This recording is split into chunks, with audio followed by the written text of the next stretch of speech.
What is up, guys? Welcome back to Call Me Old Fashioned, where we talk everything bourbon, whiskey, and of course, old fashions. Today, we're going to be diving into a few different things. A little bit of this, a little bit of that, and then we'll hang out, have some drinks, chat it up. But welcome to the stream. Happy Friday. Hopefully, you got a good drink, and hopefully, you had a good work week. Let's go ahead and dive into the first thing, which is going to be, I got the list up. Today. First thing we're going to dive into is a little Still Austin. Right now, I got these little mini bottles. I didn't go to the store. That's on me. I didn't go to the store. But well, my brother texted me. He's like, "Hey, I picked this up. Obviously, I've been hyping it up and recommended it to him. I feel like he would like it. Right? It's a Still Austin straight bourbon whiskey. The musician, right? He's not a big fan of cask strength stuff yet or anything like that. But he said it reminded him of Canadian whiskey, which threw me for a loop today at like 2 o'clock in the afternoon. I was like, I'm about to pour it up. I gotta figure out what you're talking about. I don't remember that. So we're gonna dive into it, and I'm gonna kind of just take a trip down memory lane for a second and figure out what the hell he is talking about. So let me know.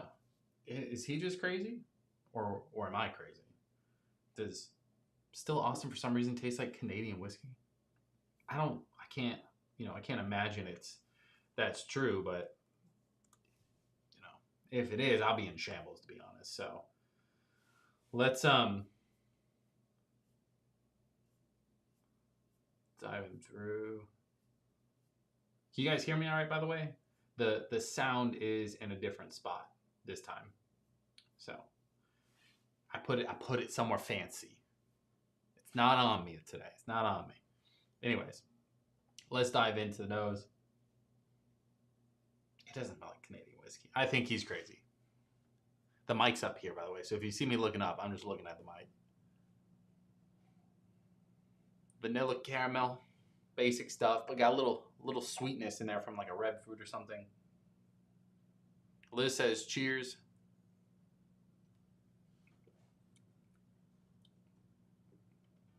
I mean, it's fantastic. Liz says definitely sounds better when I'm wearing it. All right, we're bringing her down. I gotta get a boom mic. That's what it is.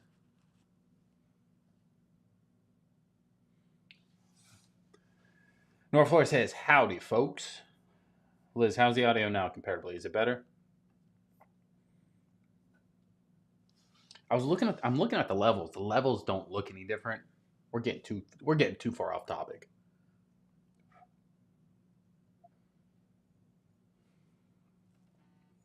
I know it's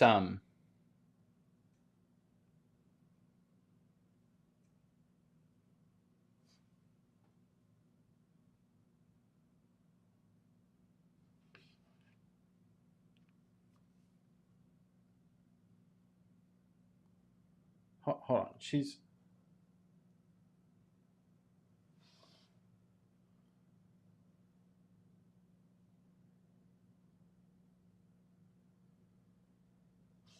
I don't know. She's tripping me out over there.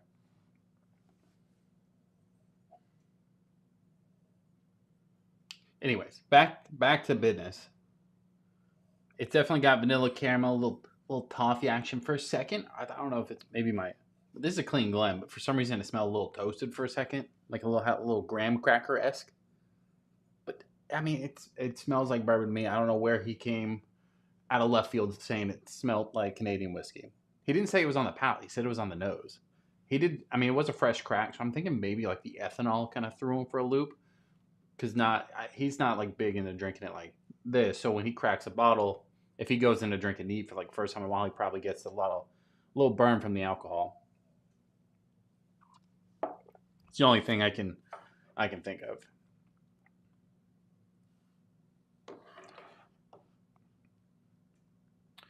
But anyways, let me know what you're sipping on tonight. Obviously, we got a couple things we're going to break into, but does this have the... No, it doesn't have the mash bill on this one. It does say 100% Texas grown grains. I don't know the mash bill off the top of my head. but it's a solid little pour. I'm a big fan of this bottle. What's the proof? 98.4. Bro, still Austin stays impressing me with kind of like just their regular, lineup here. Their normal offerings, their cheapest offerings in a sense, it's anywhere from like 35 to 45 bucks depending on what store you go to and what state you're in. But you're getting a $45 bottle at max for almost 100 proof. Now lower age, granted, because it's Texas, but I feel like it still has the flavor stuff. But then for a couple bucks more, like $5 to $10 more, you're getting cask strength on both. Same thing for rye and the bourbon. It only when it gets to like the bottle and bonds is when it starts to get up in price, right? It starts to get to like 70, 80 bucks. Now, if we get to the cigar blend, the Tanger, then it's all hell broke loose. That's when it starts to get really pricey. Granted, worth it. Secondary is nuts. So let me know your thoughts. Is Still Austin, obviously, I know a lot of you guys like Still Austin, the cask strength, but have you had just their normal offering of the musician? I think it's solid. So I just wanted a little warm up pour there. For the rest of the night, we are going to break into revisiting the Oak Bowery. A lot of people said it's going to open up. It's going to do weird shit. A month or two later. I think it's been like a month or two. It's been like that. It's been around that time frame. I haven't really touched it since, but we have that going. And then, of course, I have some Jim Beam. I'm not going to tell you which one. But I'm just saying it. I don't think you boys are going to like it. Somebody recommended it to me. Don't know why. But I have it. And we're going to drink it. And then we'll move into more of like the traditional hangout stuff. So, Christian says, cheers. Call me old fashioned. Happy Friday. I'm sipping on New Green River 250 Army Edition. What's your thoughts on that? I see it sitting on shelves now. It's a little pricey for me, but obviously big fan of the military. So I've been debating on picking one up. I just don't really go to my full proof that often. Maybe I drink that tonight. My full proof is like Thin Mint Girl Scout cookies. I'm a big fan of that one. So Marisol in the chat says, okay. I think that's what she said. Either that or she's flicking me off. I'm blind, bro. I can't see. Anyways, this stuff's solid. Let's move into revisiting the Oak Bowery. So, I don't remember off the top of my head the mash bill or anything like that, but we're just going to kind of revisit it, let you know my thoughts. Is it worth it? And because we got that, we got the fancy B-roll. We're going to break out the B-roll. Any chance I get, really. So, I can't really knock that. Dun, dun, dun. There we go.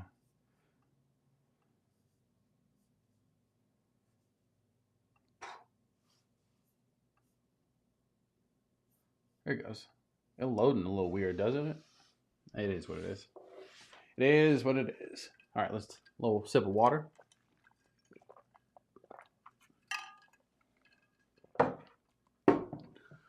All right. For those who, for some reason, don't know, obviously I posted a full review video of this one. Oak Bowery, aka TJ Gamble's, first release. Bro, I love reading one day I'm gonna make a video just reading the comments from that video. But if you got free time, I say go take a gander at that video's comments. It's a good time. It's a good read.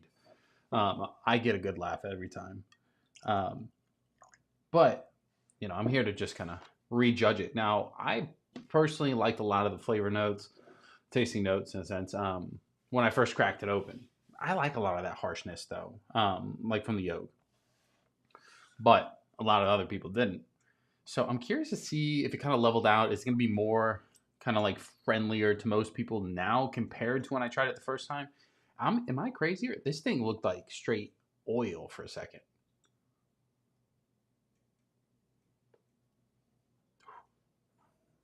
I might have a nose for fruit roll-ups. I'm just saying. Like Gushers and fruit roll-ups, my nose is like, I'm like a fat kid, bro. I'm just like, there it is. Because the one thing I remember from this one is it had like a really like sweet red fruit note on it that was like one of the selling points to me. So let's dive in. I thought I removed that. Oh, I didn't remove it from all of them. Whatever. It's still got. What's the proof on this one again? Oh shit! I'm crazy. I thought it was 100 proof for a second. It's 123 proof. Mine is obviously bottle number 362, 123 proof, blend one, yada yada. So, because at first I'm like, there's a little bit of ethanol in the nose, but I was thinking 100 proof. For 123, this feels normal wise as far as the proof goes. You got basic stuff in there, right? You got like caramel, vanilla. Those things are a little bit more tamer than I remember. Got some decent oak on there. I definitely think there's still a little tinge of that like harsh oak, but I think the palate's really gonna help figure that part out. But there's definitely a like red fruit note on the nose that's just kind of like triggering that remembrance for me, like Harry Potter. You guys remember the remember ball, something like that? I can't remember the name. If I had the ball.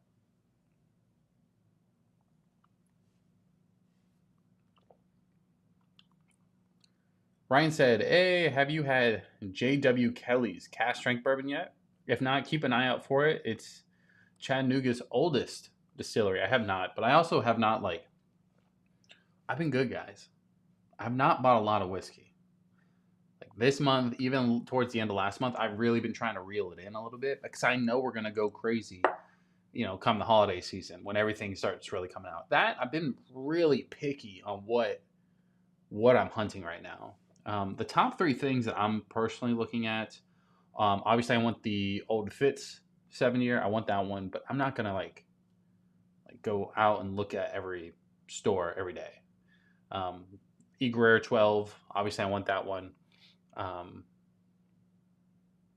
What's the other one? Old Granddad 7-year. I want that one as well. And then I want to try some of the rare character stuff. But that's kind of where there's probably a couple other ones. But those are what I look for. And I'm not really just going in the store just buying whatever right now. So, but I'll keep my eye out for that one, of course. But I haven't gone to a liquor store in a minute.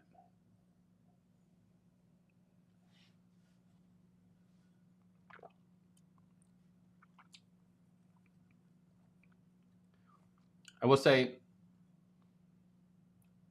it's definitely, I remember originally it being like a sweet oak. A lot of the notes are still there, right? Like the vanilla, the caramel. There's a little bit of spice on the back end, kind of feels like rye. It's got like a mini, kind of like a dark chocolate bitter, dark chocolate note. And then it has like this dry, harsh oak. The harsh part's definitely kind of dimmed down a little bit, but it's definitely like got more of a drying effect. And then there's the red fruit note, but it's not as sweet as I remember. It's not like I remember it like punching you in the face with the bro. The finish is still there. Finish is hot on the throat in a good way. That's not me bitching. But the red fruit note is nowhere near as sweet. Before it was like straight candy. Now it's more like a strawberry, kind of like a little sugar brushed on top, just a touch, but nothing crazy.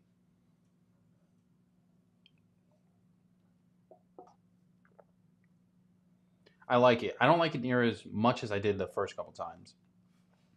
Like the first few pours I had it really were exactly what I personally like.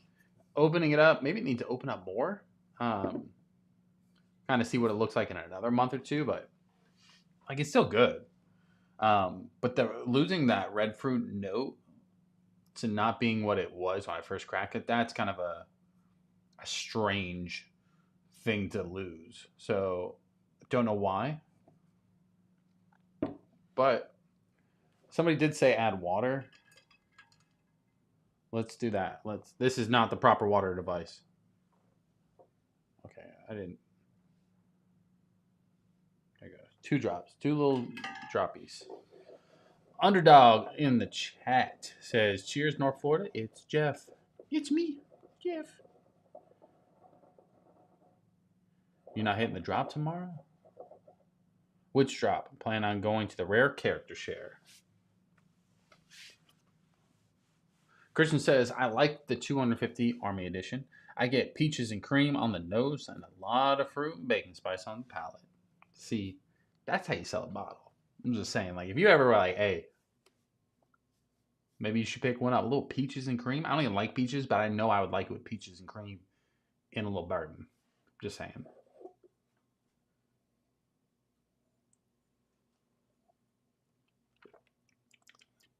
Yeah, that was way.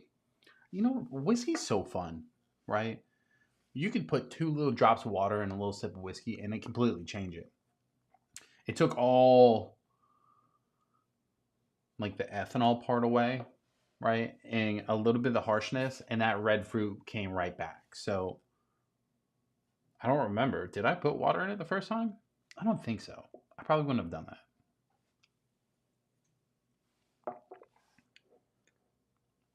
I still think it's a great bottle. I don't care what people say. It's got its like quirks though, but that's kind of like the fun of it, right? Of really any bottle. Like, what's the quirks of it? What's kind of everybody's, little thing? And for that one, it's got a super long finish, and it had this red fruit, like fruit roll up gushers vibe. So, definitely, the finish is nuts on that one, bro. It's still kind of cooking my throat. And most bottles don't do that, to me. Blaine's Koi drop.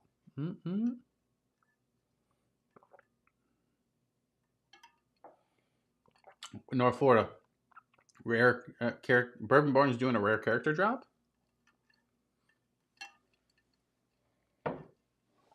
As I'm saying, I'm trying to not spend money, and then I was like, I'm looking for like a few bottles. That was one of them.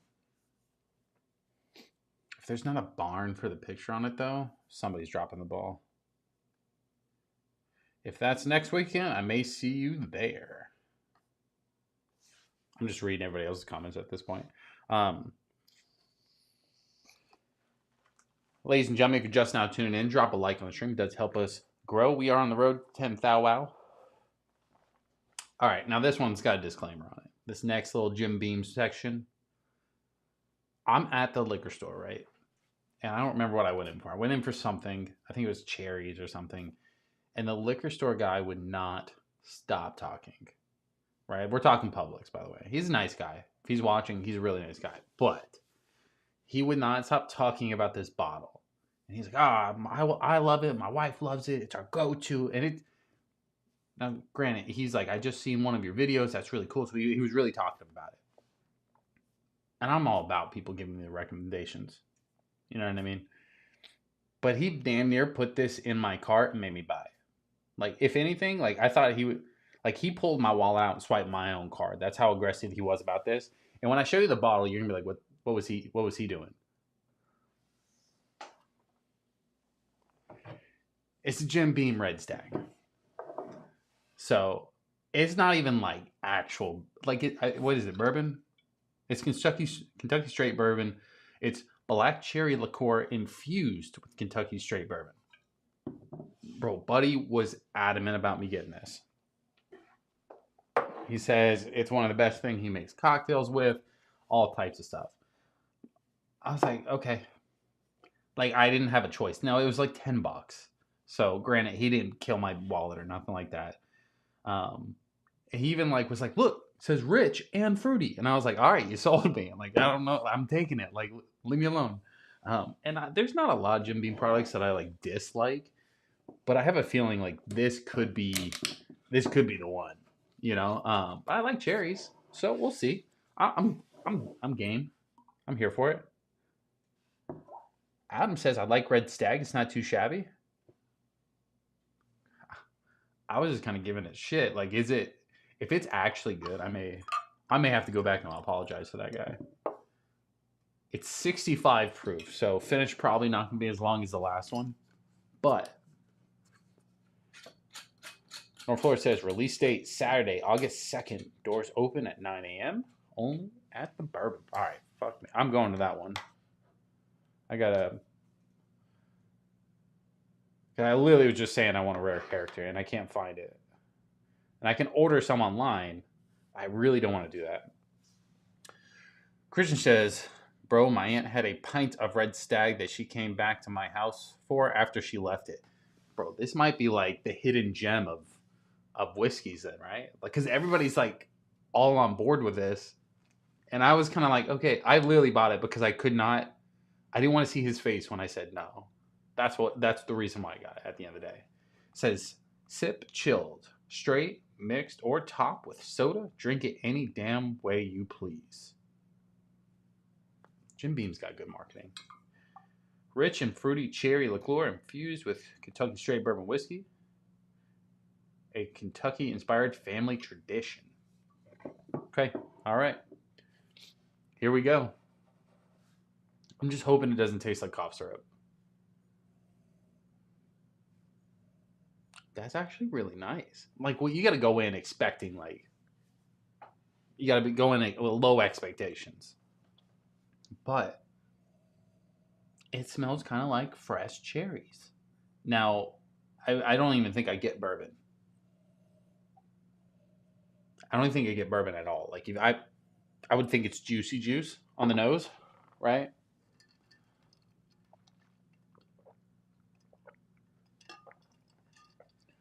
I should have made the thumbnail. Oh my god, $10 stag, right? Hey, watch out! You see that some thumbnail later on? It may be true. I don't know. The nose is fairly nice, but you got to go think it's like really low juice vibes, fruit vibes. But besides that, well, are you guys all the guys that the Publix guy? Red Stag is good. It's a good mixer. Nice, smooth for Jim. Honestly, I figured everybody's going to give me shit for this bottle. All right, let's go in for the taste test.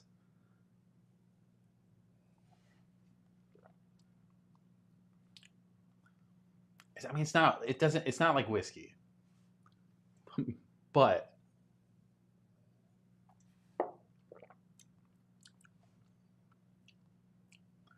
bro, it's pretty good. Like, that's not cough medicine.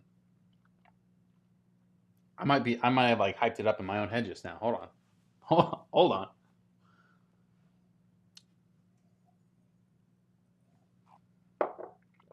That needs ice though. I gotta call in reinforcements here for a second.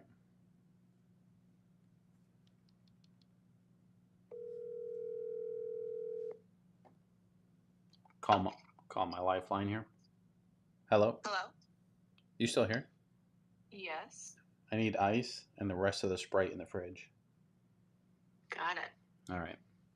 You want regular ice or sphere? No, just a regular ice. All right, bye. All right, bye. We're about to do some weird shit with this, aren't we? I think this could be like something you throw in the freezer. Like, if it's good cold, like, this is something I would say don't even put on your whiskey shelf. Just throw it in the freezer. Person says, have you tried Rebel Small Batch Reserve? It's like $32, $32 a bottle, but I've gone through at least 6 already. It's supposed to be a young old Fitz sourced from Heaven Hill. I have not. But again, I really haven't been to the stores lately. I've had Rebel, but I'm not in like a year. TMO says Stag is a sleeper. It's not the greatest, but it's pretty damn good. I had low expectations going in. Underdog here says best $10 bottle. I'm not going to argue that. You know what I mean? $10? $10? I'm here for it, you know? It was I think it literally was $9.99. It was a sticker.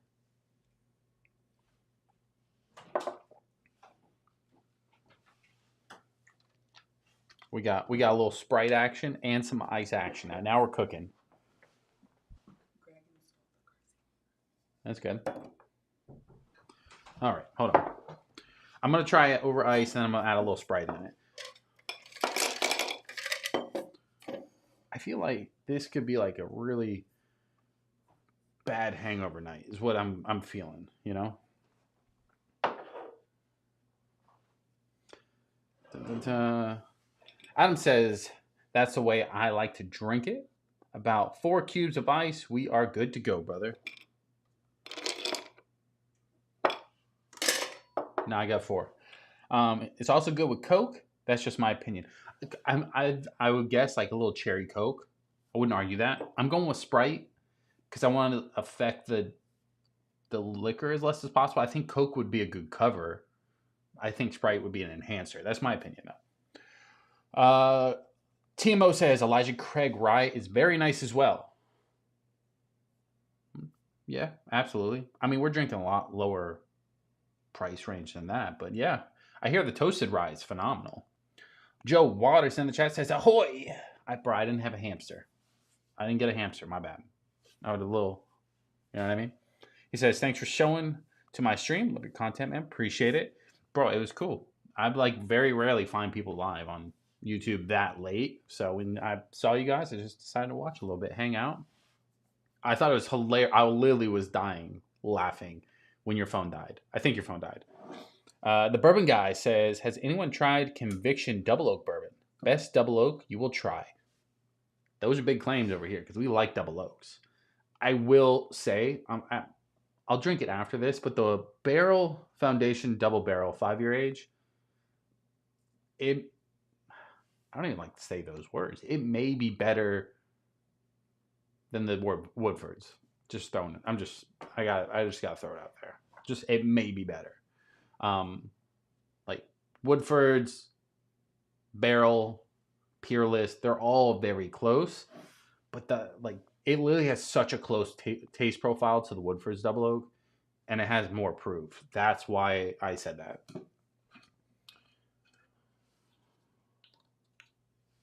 I have not had Conviction though, but we definitely need to try that.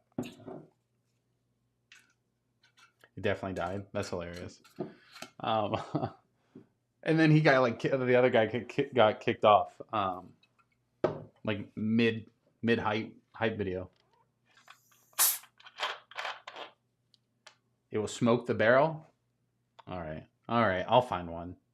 Oh wait, drinking Stag on Ice tonight, boys. We're living large.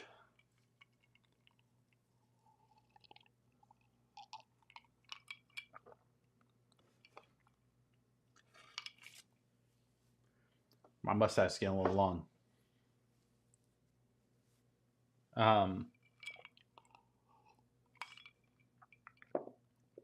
You know, to be honest, I started this off with saying I didn't want to buy this bottle, and the only reason I got it was because he had to have been like 70. You know what I mean? Old guy at Publix, basically damn near forced it into my cart, pulled my own wallet out, swiped my own card for me to buy this. I'm gonna have to go back tomorrow and thank him, you know, and probably apologize, unless he's watching and tunes in, because it's pretty good for $10, right? It's not bourbon whiskey type of feel, but like if you're just wanting a little drink and you want because technically it is bourbon whiskey, but I wouldn't put this in the same category because it is like a flavored type of thing. But it's pretty good. I think over ice you get a little bit more medicinal flavors coming out. So let's go ahead and add a little bit. We gotta get a little more in there, right?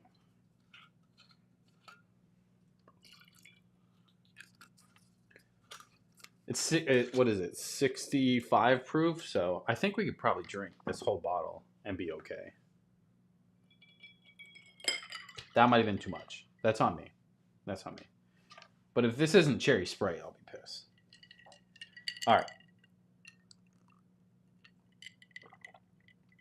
Yeah, that's where it's at, boys. That is cherry Sprite with alcohol.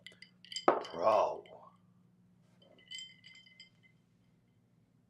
I'll fucking hook the slushy machine up now and put that in that. I don't have enough Sprite. I would have to put so much alcohol into it that wouldn't make sense. But I got the slushy machine over there. I say next Friday we make slushies with the Stag.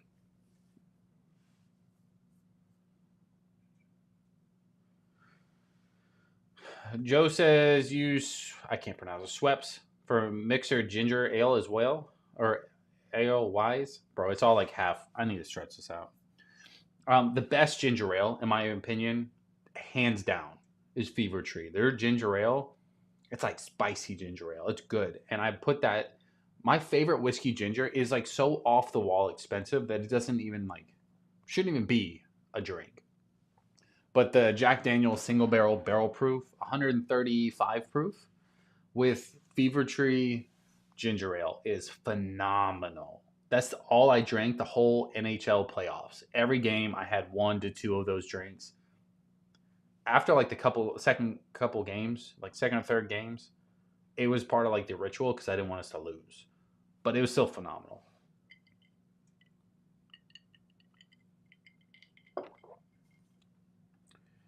Bourbon Guy says, mark my words and remember this stream. When conviction blows up, don't tell me I didn't tell y'all so.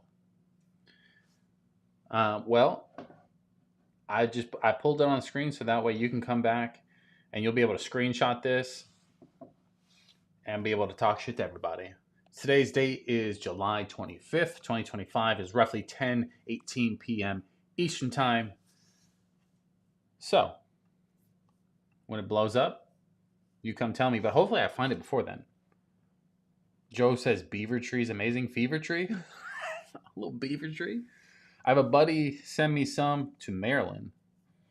They're everywhere right now. In every liquor store around here, they give them away for free. At Publix, they're okay priced.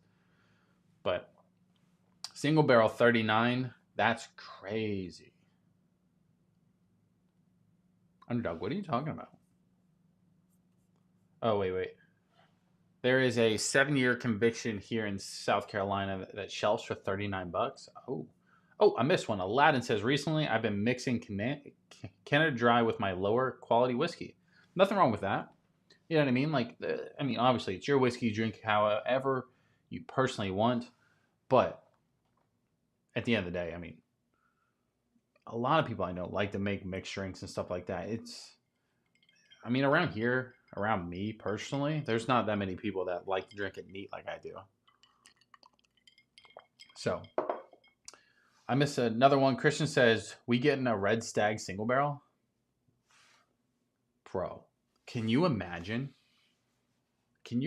I go get the guy from Publix. We pull him down. We go to Jim Beam. And we get a single barrel of this little Red Stag. We got to get a high proof one, though. Like, I don't care what they got to do. They got to give me at minimum 90 proof, which is a big ask in my opinion. But, like, I think we're worth it. Don't make me. I'll call Jim Beam tomorrow. Austin, good evening, everyone. Austin, welcome to the stream, baby. Guys, if you're just now tuning in, just want to throw it out there. We do have 2 spots left in our fantasy league.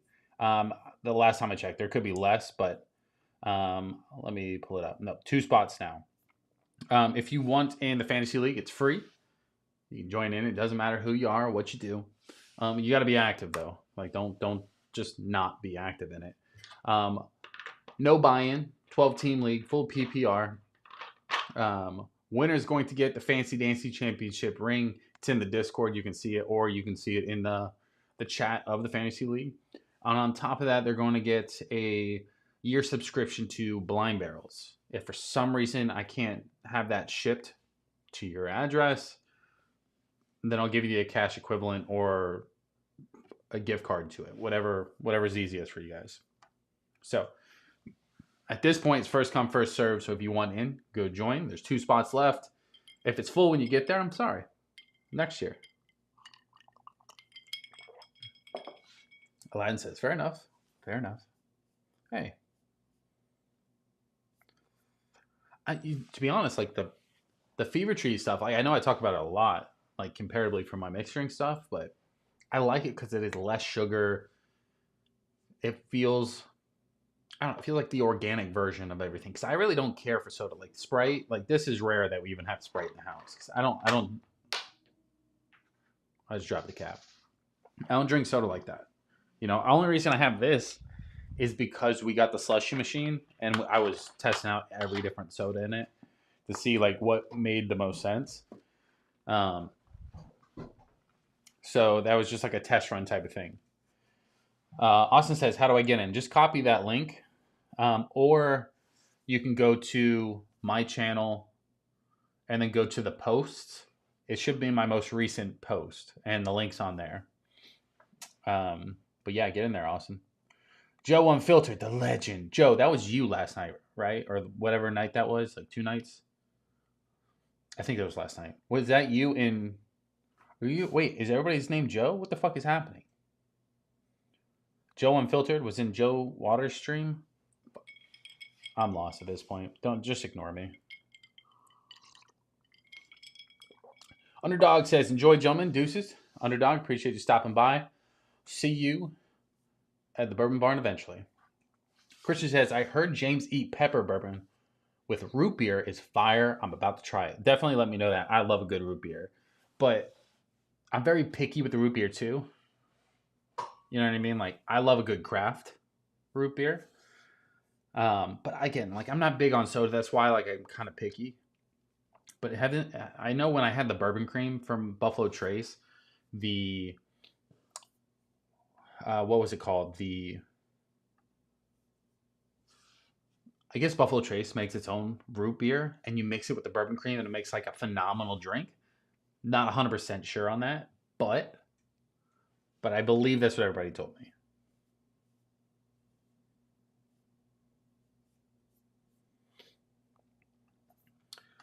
North Florida, since you're in here and you kind of know a little bit about it, do you know what kind of single barrel of rare character the Bourbon Barn's dropping? Is it going to be a rye or a bourbon? Like, do we have any insight on that? Bro, unofficial Juice World Unreleased says, can you take a shot of toenail clippings? I would, but I just clipped my toenails yesterday, so I ain't even got none. So, like, unless you can, like, mail me some toenail clippings and then, like, grind them up, maybe mix it with, like, a little bit of, whatever, and then ship it over, I'll take the shot. Joe says, toenails? What a weird request, bro. We've got people requesting farts and jars and stuff on this channel. Like, people do weird shit in our chat. He's like, I'm sorry. Don't be sorry. It's okay. I'm out. I can't blame you if I'm out. It's a high rye bourbon. Okay. We got an insight on the proof. I hear they have some fairly high proof rare characters. If you know everything, just send it over. Just tell me everything. So, I'm definitely going to go to that one, though. Lime juice, and I'll give you a like for bro. A like? That's it? For lime juice and toenail clippings? First off, I don't have the toenail clippings. I don't even have lime juice, to be honest, so. JC says it's the only stag I could ever find. Hey, bro, we got stag on deck for $10. I'm not joking. Like, it was fairly good. And I wasn't expecting that. It was good and neat. I liked it over ice. I would rather it neat than over ice because as it refreshing as it was over ice, it just had a little bit of extra, like, medicinal cherry on it, which I'd rather just have it neat and not have that. But mixed with Sprite and a little ice that's phenomenal. Like, I could drink this by the pool and be okay with it. I am concerned about the sweetness level and how much sugar's in here and what a hangover could look like with that, though. Joe Water says, my dad's a huge Beam fan. He watches your channel too, but he hates technology and will probably never sub. He uses that YouTube app on my TV. I'm dying, bro. Oh, it's funny. My dad's the same way, or he was. He's dead, but that's a weird take on that one. But he would watch all the time. He's like, I need to learn how to drop a like on this. And he could never figure it out. And I'm like, you got to figure out how to subscribe first, guy. But what a funny conversation we used to have all the time. He's like, I want to support it. How do I like it? I had to talk him one night through liking one of my videos, not this stuff, on old channels I used to have. And no joke, it took like 45 minutes. It was a fun conversation now that you kind of think about it. But during the time, I was like, bro, figure it out. What a flashback memory. Jason K in the chat says, I live in PA, and And the only allocated whiskey we get is Eagle Rare, Blanton's, Buffalo Trace. Any recommendations for non-allocated? I've been trying to find Still Austin, but our stores have never heard of it. I will say Still Austin would be my first recommendation. You're in PA. I do know it's going to get there eventually. My brother's in North Carolina. He just found it, and they have state ran stores. I don't know if PA's state ran, but if it's hitting North Carolina's state run stores, eventually, right, PA is going to get it. So keep an eye out for that. But other brands, like my go-to is going to be, oh, it's not. I used to have it over here. Anything Redwood Empire, right? I think I personally like most of the Redwood Empires. If I had to pick 3, Pipe Dream 101, Rocket Top Rye, or Screamin' Titan Wheated. That's a good selection of the different stuff they have. If not, Redwood Empire, New Rift, anything New Rift. My favorite's the 8-year bourbon. He says PA is state ran. That's even more difficult. I don't drink a lot of allocated stuff. Like I have some, right? But like I try to stick with what I can actually like normally find. But Woodford's Double Oak is a really good one that should be everywhere. Yeah, I really like what I drink the most is New Rift, Still Austin, Redwood Empire. I have a lot of the Penelope stuff too. I like their new creme brulee, Wild Turkey Rare Breed. So, yeah, I mean, shit me, I don't know. Old Granddad 114. I'm drawing blanks right now, but hopefully that's good enough. He says, exactly, you just know you have fans, my guy. Hey, I got a couple out there. That's how I got this one. The liquor store guy knew me and forced me to buy it. North Florida says, Still Austin, New Rift, Redwood Empire, Short Barrel are some of my favorite non-allocated. Facts.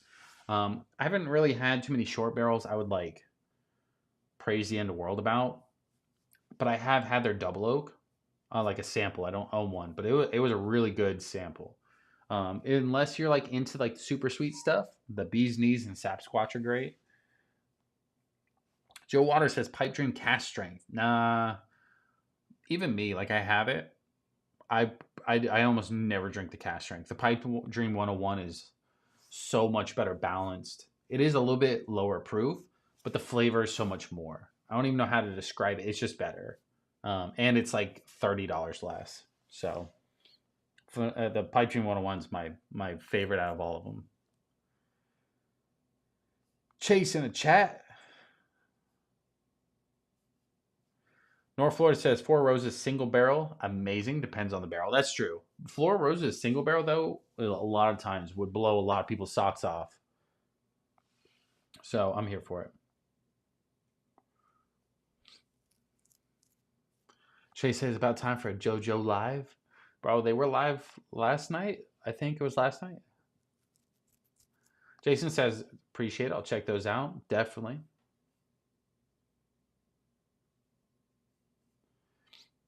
North Florida says, if you are technical, bro, I'm fucking having a stroke here or something. I'm just going to pull it over because I'm fucking dying. I think if I like got a bigger screen and it wasn't like every word was like, you got to read 2 lines, I think I'd be okay. But mixed out with a little dyslexia, just not going to work.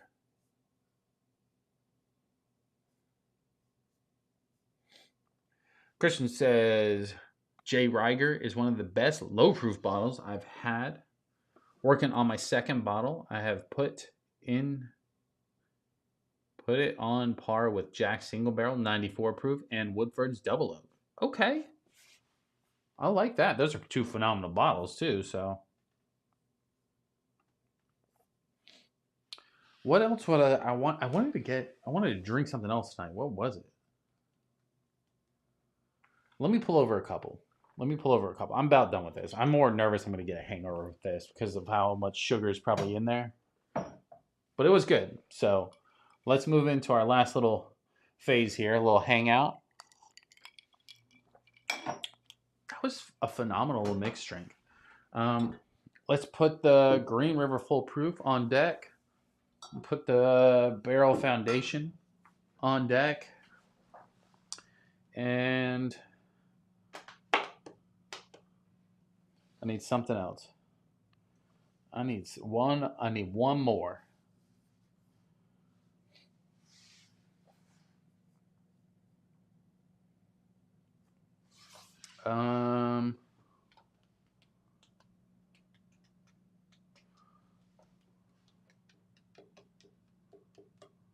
Since we were talking about Redwood Empire, let's put Screaming Titan down here. What a little combo. I gotta switch these. The OCD in me would die.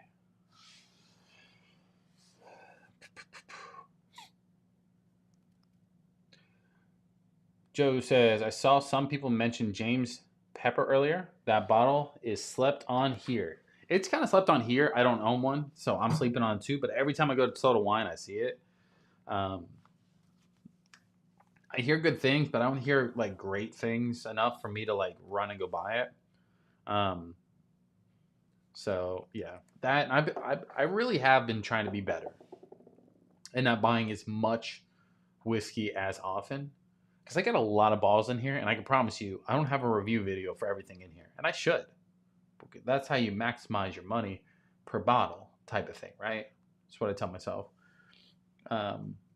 But there's sometimes like I'll review like 3 or 4 bottles in a live stream and never talk about it again. So I got to slow it down just a little bit. At least until like October, November, December, when they start throwing out all of the allocated stuff and I can try and get some of that. Then I can justify the price. But trying to save a little money, you know?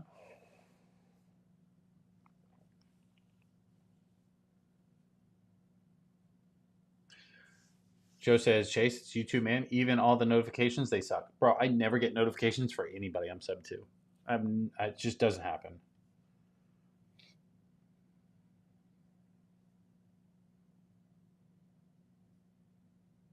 Chase says, safe to say, GR isn't my jam. I've tried the older OZ stocks offered through NDPs.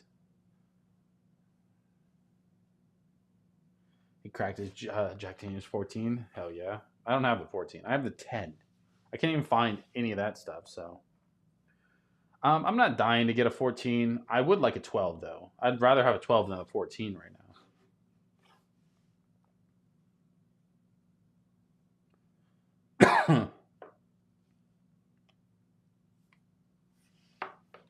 All right. Let's go into another pour. What's the proof? Let's go up in proof. All right, so 96 proof on the Redwood Empire Wheated, 100 proof on the Barrel, and then 118.1 on the Green River. So I'm going to start with the Redwood Empire. Liz says, cheers, North Florida. North Florida says, welcome back, Elizabeth. Joe said, dude, 14? You have to try it. So, I'm like, if I could try it and not spend the kind of money people want for it, I'd probably be okay with it. But I have a thing with allocated bottles, right? Kind of happened with the Blantons for me. Like, I'm not against paying secondary in general, but I'm against paying secondary and judging it, right? Because I think I spent like 110 or 120, something like that, on my Blantons, and I did not like it. Like, I liked it, but I was like, 120, that's not even worth it, not even close. So I'd hate to spend like something like double the price of something and then try to judge it based off that double price. That's where I have an issue with it, right? So that I don't spend a lot of money on allocated because of that. Like, if I can find it for MSRP, or I can get it at a drop, or if I can find somebody to pick it up for me, then absolutely I'm all about spending the money on it. But I just don't want to try to judge a bottle or recommend a bottle that's double the price half the time. Just says top 5 whiskeys ever had. Oh, that was savage. You got yours for $150. See, I feel like that's a fair price. $150. North Florida says, I finished Green River Weeded we had and really liked it. I've tried the Foolproof. I also liked it and I will get a bottle eventually. Whole Helm says, I drunk Grant's 18. I don't even know what that is. Chase says, I can't say that for myself, but it does do better than Coy Hills for me. Okay. I do like a good Coy Hill, so.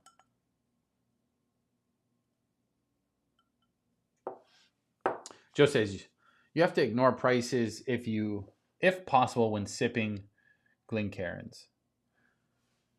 I get it. But a lot of times I buy a bottle and I'm reviewing it the same day. A lot of times. And I'm not saying I should judge it based off that secondary, but it is very hard for me personally to not remember I just spent a lot of money on that bottle and not have that in the back of my head. But I can promise you, every time I spent normal MSRP, I've never been affected by it. So William Grant Scotch is what he said. I'm not really big into scotches because I haven't had many that I've liked.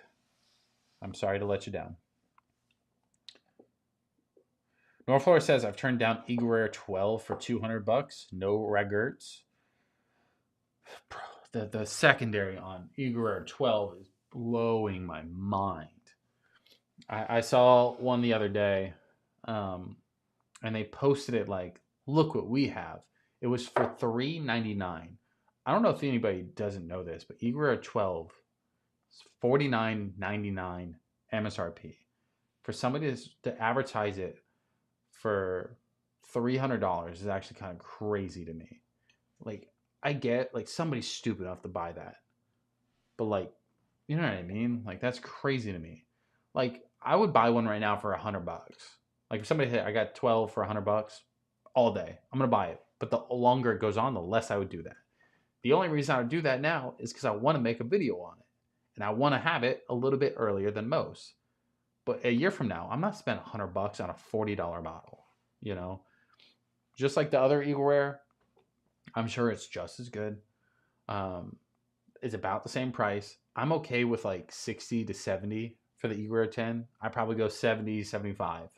That's the most I would go. But I really like Eagle Rare too. That's like a good go-to for me. North Florida says, I have a backup at the Eagle Rare 10. Probably my favorite at that price. Agreed. Jack Daniels 14, $700 now. Get the fuck out of here.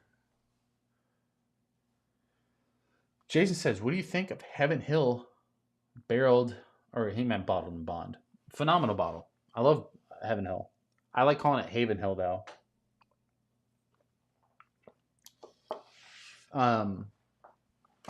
No, Heaven Hill Bottled and Bond is one of those bottles I believe everybody should kind of just have on their bar.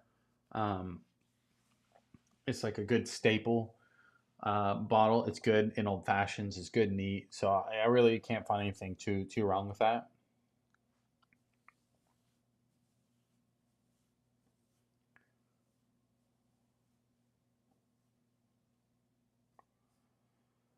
Donner Pass Whiskey says, don't think I've been here before. Cheers, folks. Donner. Make sure you tell Blitzen and everybody we said what's what. Kidding. That was a Christmas joke. I'm not. That was like a dad joke. My bad. I couldn't help myself. Chris said they get annoyed paying $50 for an Eagle Rare 10. No shot in paying over $70 for an Eagle Rare 12. I get it. I also don't think I've ever found Eagle Rare but MSRP like one time unless I leave the state. So that's where mine comes in. Hold'em says, Buffalo Trace, I used to drink a lot. Me too. And we're kind of way early on. I do like Buffalo Trace. I still have it. I try to keep Buffalo Trace on the shelf too. Don't let me act like I don't keep it here, but I just don't get to it a lot. It's good. It's okay. There's a lot better stuff out there, but for beginners, it's phenomenal.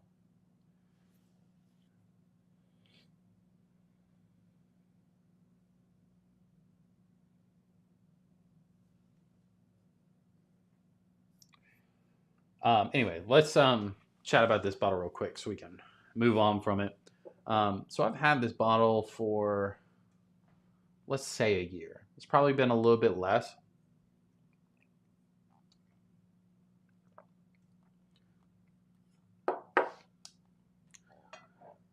And it's good, but like it got a little harsh on it.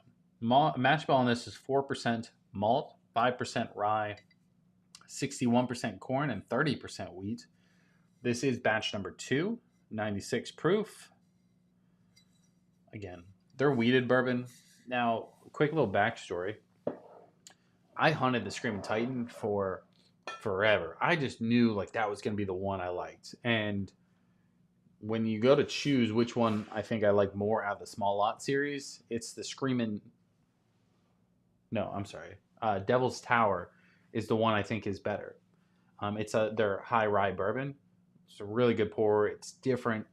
This one is a really solid wheated one, but it's a little harsh in certain areas.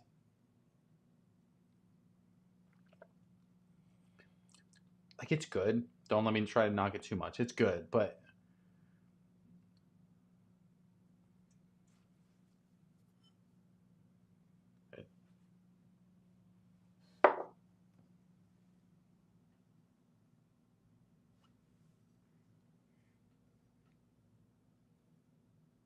I think this cork started to fall apart too. Bro, what are we doing?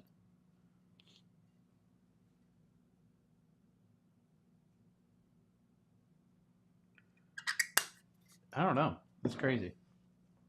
And there'll be like 2 corks in like 2 streams. It never happened to me before. But it's good. It's just not like there's better wheateds out there, you know? Like I'd rather have the Rickhouse Proof soft red wheat. I'd rather have the other one that I've had. The Hard Truth I like a little bit better.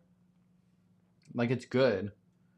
And I do believe like if you were to like really be into Redwood Empire, you probably should pick it up. But I'd take the Devil's Tower and the Pipe Dream 101 over this really any day.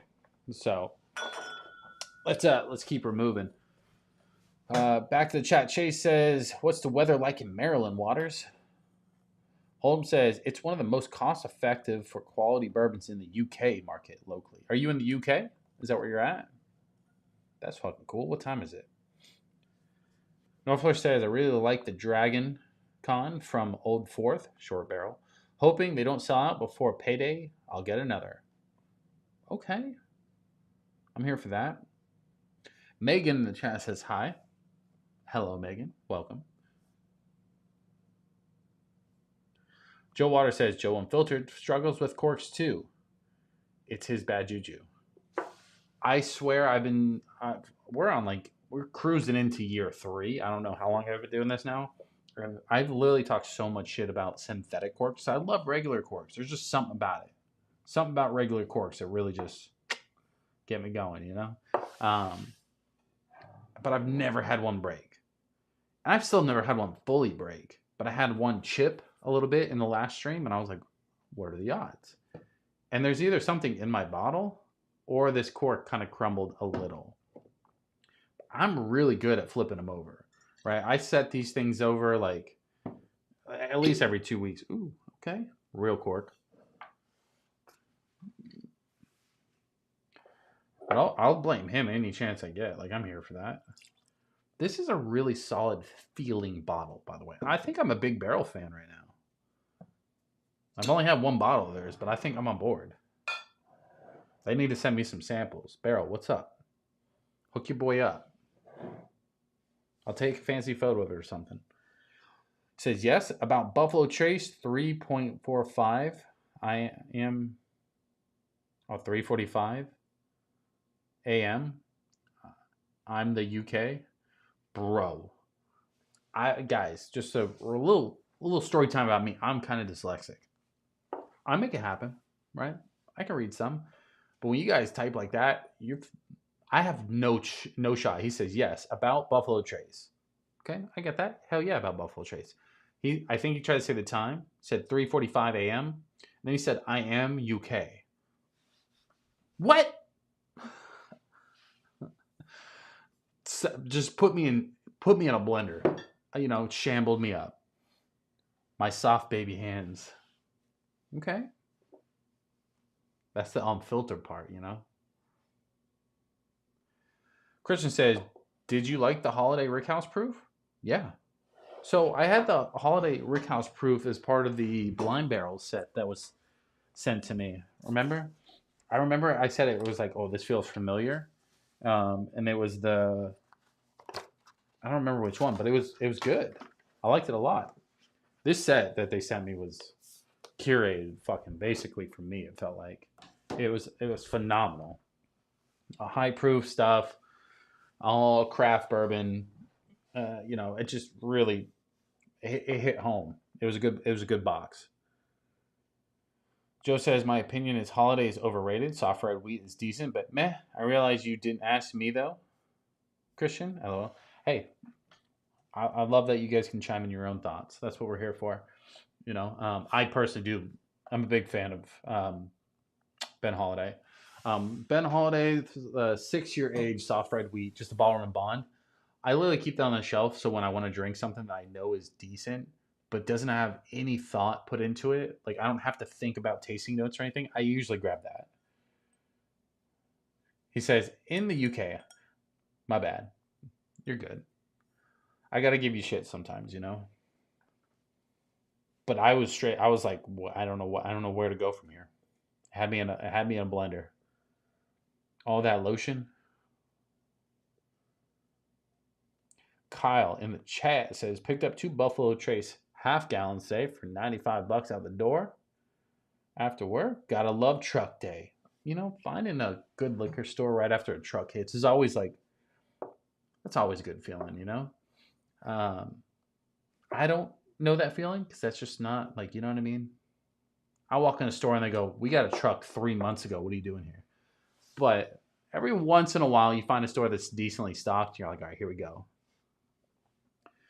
But yeah, 2 Buffalo Trace half gallons for $95. I feel like, unless I'm crazy, that's an okay price.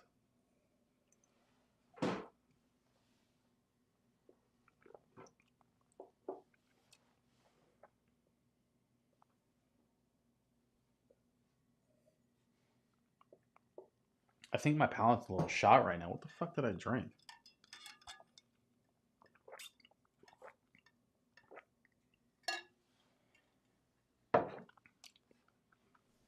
After drinking that Jim Beam, after drinking Stag all night, you know what I mean? Like, palate's just shot. I'm just kidding.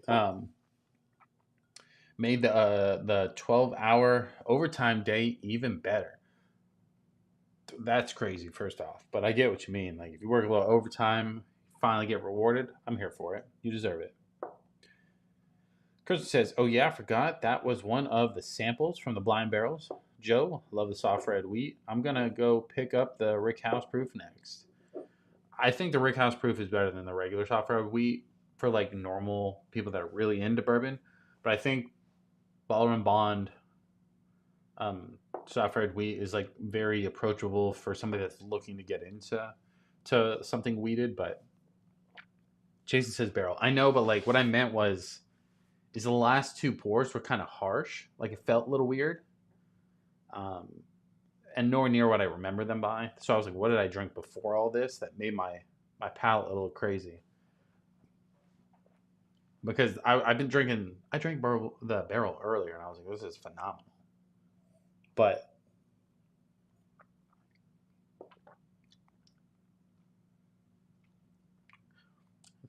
I had to have drank something that like made my palate a little weird. Let's pour this up right next to it too. Let's just go all in, you know. Kyle says we have a Specs up here in Texas. The one by me gets a truck every Friday around 11, and the shelves are stocked by 12. Definitely missed ABC rewards when I lived in Florida. That's where we live. We live in Florida, or I live in Florida. But hell yeah, I hear good things about Specs, but I've never been to one. ABC fucks me around though. They won't even give me rewards points. Every time I go there, they're like, "We can't find your account." And I go, "I come here all the time." So I'm more on the Total Wine points and like other liquor stores.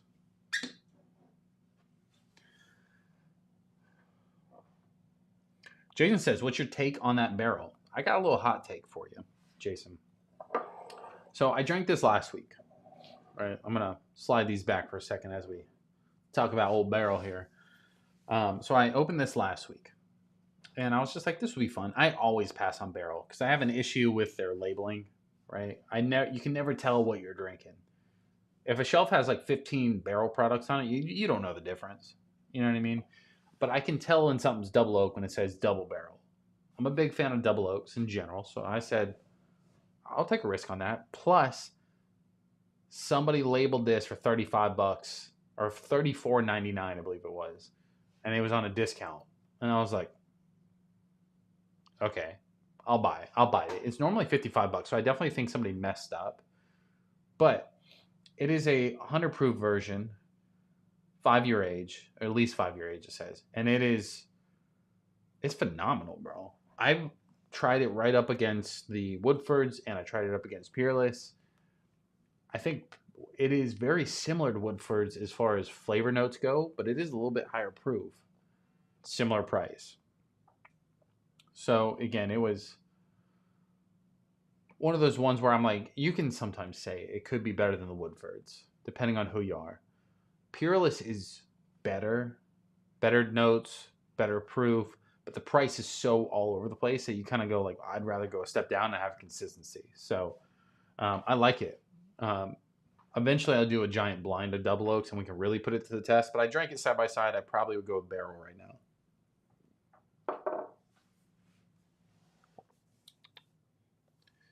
Christian says, I had the Still Awesome Musician. Forgot how good that pour is. That's what we started with. I like at the beginning of the stream, somebody tried to tell me it tasted like Canadian whiskey. And I was like, what the fuck? It's a phenomenal pour. The Still Awesome. I'm a big fan of it. Kyle says, Panthers. Woo woo. Hey, double champ, baby. We're going for 3, Pete. Joe says, I cracked my first Russell's private selection last night with Joe. I've had plenty of Russells, but that private barrel is fucking amazing. I don't know which one I have. Oh, wait. Mine's gone. I finished mine the other day. They're phenomenal, though. I really have never had a Russell's pick that I dislike. They've all been great. So it's honestly one of my favorite single barrels is Russell's. So Northfloor says, my buddy got a WLW from the vault. You never know. I know. That's why I want in. Like, I'm like the fat kid standing outside and be like, I want to play. They won't let me play. For real. Like, my points are never accounted for. I save my receipts. It has something to do with my phone number. But then when they look up my email, they find me, but they can't add the points. They always go, my system's down. So I just kind of gave up.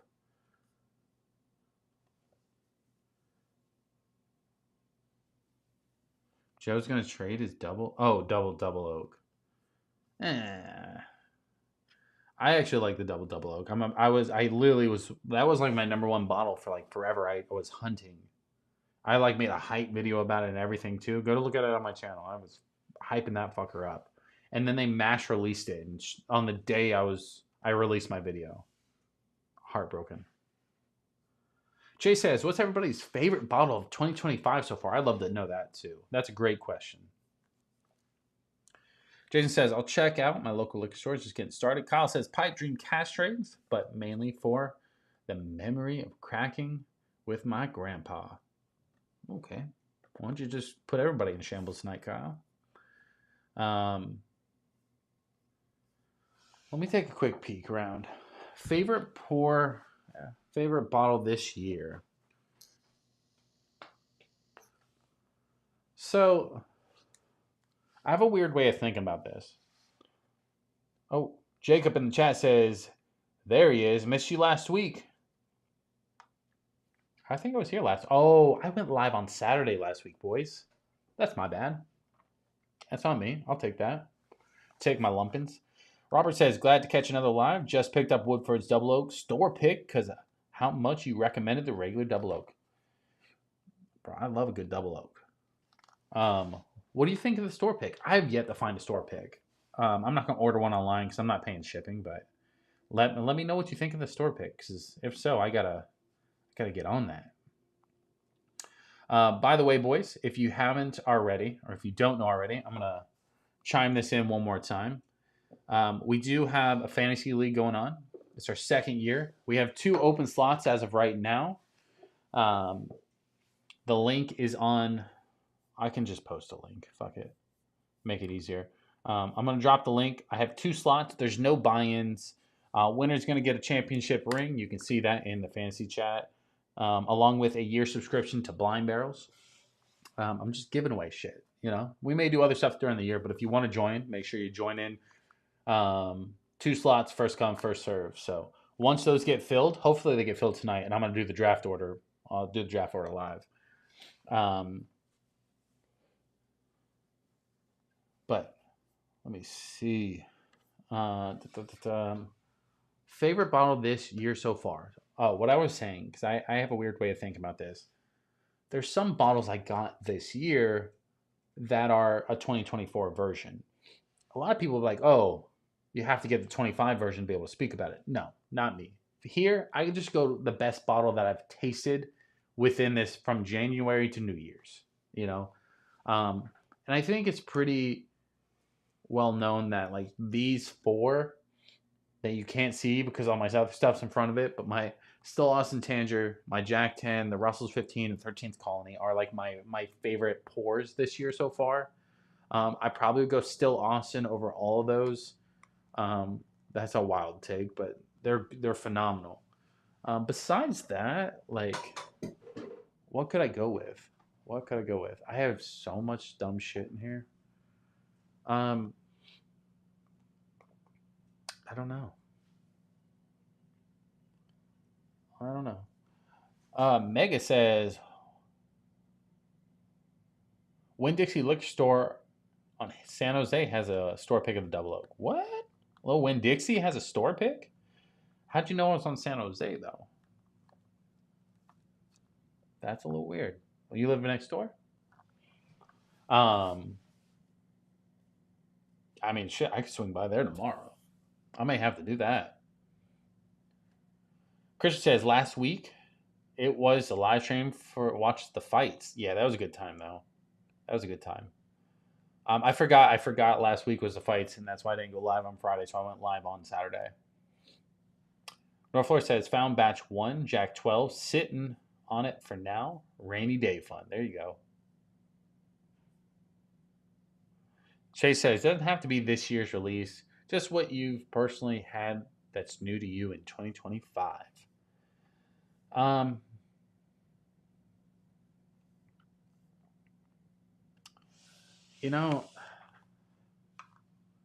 Still Austin Tanager is probably like the easy answer.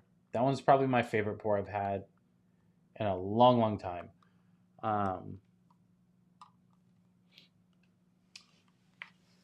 Let me keep thinking on it. I'll give you an answer here in a second.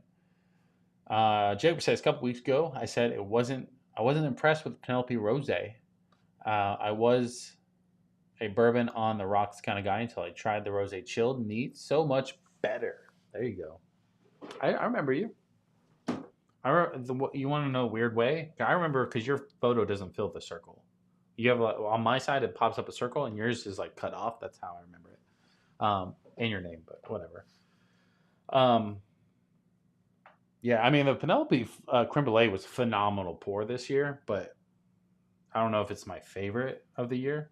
Jamie Hall says my favorite bottle of 2025 so far is a Calumet 18. Okay, definitely have never heard anybody say that before. I know what the bottle is, but you know what I mean.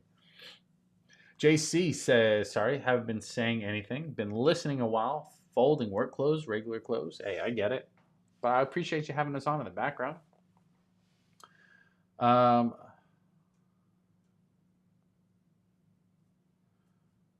Northflare says, for some runners up, 13th Colony Double Oak, Old Fit 7, Star Hill Farms, JT Melik, Found North 14, Four Roses Single Barrel, OESK, Cigar Batch 2 from Short Barrel. JC says, my favorite bottle of 2025 as of right now is Driftless Glen Rye Pick. I purchased. Hell yeah. Robert says, I see Double Oak picks regularly at Total Wine here in SoCal, but passed on it until I found one from a smaller store. There you go. I'm not big on like store picks from big chains, like Total Wine stuff. Like I will, like if I don't ever see something or if I see something I've been looking for. But I typically like the smaller pick stores because they're picked by like bourbon groups, so it makes me a little bit more confident in them. Joe says they want 250 for Star Hill Farms here. It makes me sick. Eee. Kyle says Penelope Rio. Was that English? What the fuck am I speaking today? Kyle says Penelope Rio is definitely not from me. LOL. I'm kind of scared to try the Havana now. Don't. I like the Rio better than I like Havana. If you don't like the Rio, you're not gonna like the Havana. I like them both, but like for like a one to a half a pour type of thing, because they're really sweet. JC says also something to get excited for is Woodford's is starting the cask strength single barrel line. Oh, really? Cask strength single barrel double oak is get anyone in a certain way? Bro, are you fucking with me? Bro, is that fucking for real? JC, don't mess with me. Don't mess with me. So I said, somebody get me a cask strength double oak from Woodford's. I'll fucking get butt naked for something like that. You know what I mean? Like, I'm here for that. I've been saying that for 3 years. That's all I've wanted. It's straight up all I've wanted. He's got to be fucking with me, right? God, I haven't seen shit.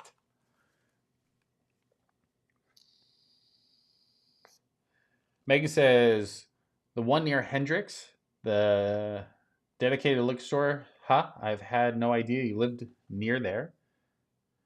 I'm out of Middleburg, but I'm out and about all day for work, so I stop at all the stores. Yeah, I'm over in like the Durban area. Durban, Bartram, something like that. Whatever people are calling it nowadays. Jason says Four Roses OESO is really good too for 2025. I love a good Four Roses. Maybe I drink that next. I haven't drank that in a while. Jacob says went to the store to pick up a Penelope Weeded and ended up buying an Elijah Craig store pick. Walked up to the counter with it and asked if I wanted an Eagle Rare store pick.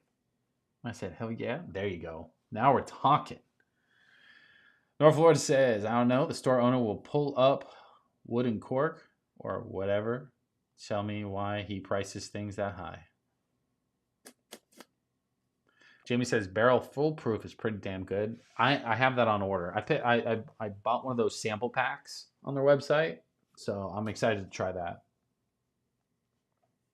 Jay says Russell's 13 batch 6 is the best this year's best of this year's release. Me and my brother cracked an Elijah Craig barrel proof batch 9 2015. Best new bottle to me of 2025. Top 2 bottles this year for Christian: Jack Daniel's single barrel proof rye and Jimmy Redcorn Bottle and Bond. JC says double oaked isn't guaranteed, but the Woodford's cask strength picks are confirmed. That's exciting though, because they're moving in the direction that I like. Let me put back this barrel real quick. I have this Woodford, but it's part of the master collection, so that's where it's like, oh, okay, whatever. This one's 121.2 proof. This one's phenomenal. You know what I mean? I don't think it's cask strength though, but bro, Little Woodford's double oak. Why is my shit not focusing? What are we doing? It's our first day. It's our first day. Don't worry. It's our first time. That's what I want, you know?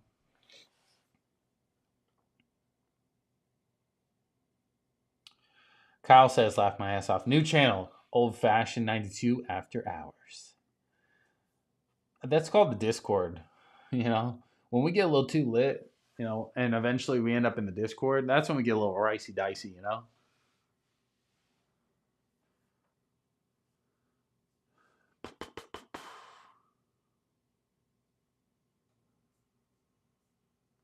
Kristen says, Sax. Thoughts on Sagamore? The Sagamore Double Oak is decent. I don't own a bottle, but I did try samples. It's pretty good.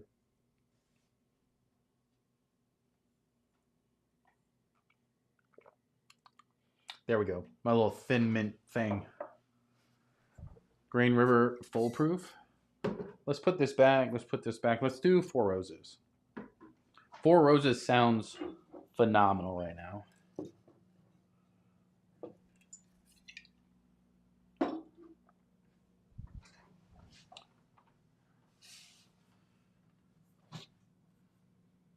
Sorry for the caps, bro.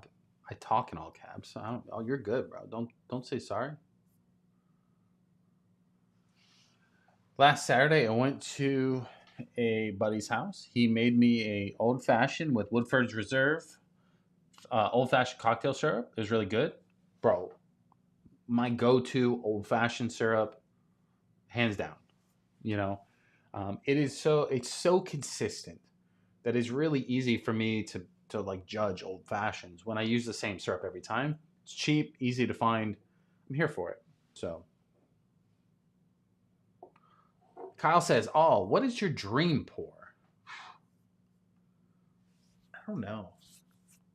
I guess the easy answer for me would probably be the Eagle Rare 17 or like the double, like any of the Eagle Rare, like super hard to get, like the 25-year or the double Eagle Very Rare, like stuff like that. You know, it sounds basic, but I really love Eagle Rare. Um, but everything else to me doesn't really categorize as like a dream pour because it's somewhat obtainable. I just choose not to. Right? Like I can go on to unicorn auctions right now and go buy one. I just don't want to spend the money because part of it goes like if I'm going to buy a bottle like that, I want it to be a good price so it can be just that much better, you know. So it's like some things I'm like it's okay. I want the hunt to find it for a good price.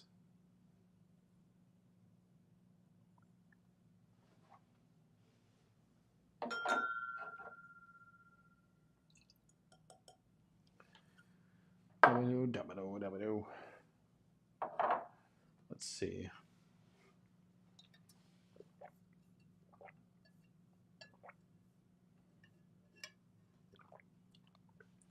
All right, let's dive into this Four Roses here. I think this is going to be. Kyle said Joe definitely felt. I'm wanting to try a purple top. Purple top Willet. Um, I'm not. I haven't. I probably need to revisit Willet. I tried Willet Rye when I was just first starting out, and I did not like it. It was one of those bottles that really pushed me away from Ryes for a long time. I just absolutely hated it. But I think it's one of those bottles where I now that my palate's probably evolved and changed, and I'm into Ryes a little bit more now. I think I should revisit that bottle, and that would be a really good video in my opinion. Revisiting the bottle that stopped me from drinking rye for over a year. I'd have to go find it, but I think that'd be cool.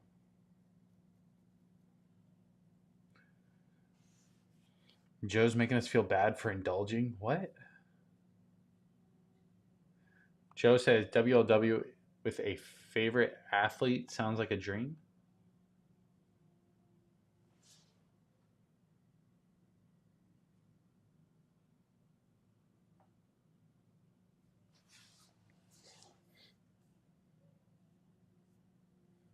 Chase says, Joe, that answer made me feel selfish. What am I missing?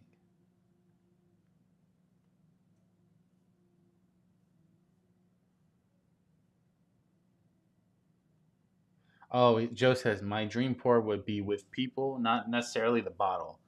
Bro, out here just fucking shitting on us. That was savage. That's a good answer, though. Let me pull that over.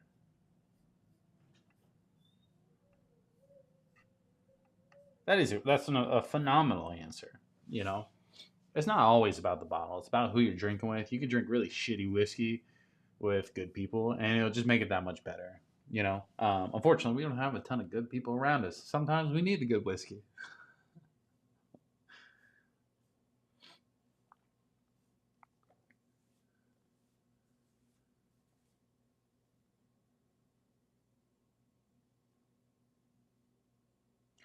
Ooh, JC says if we are factoring who we are drinking this pour with, then I want to drink my pour with Tom Hanks.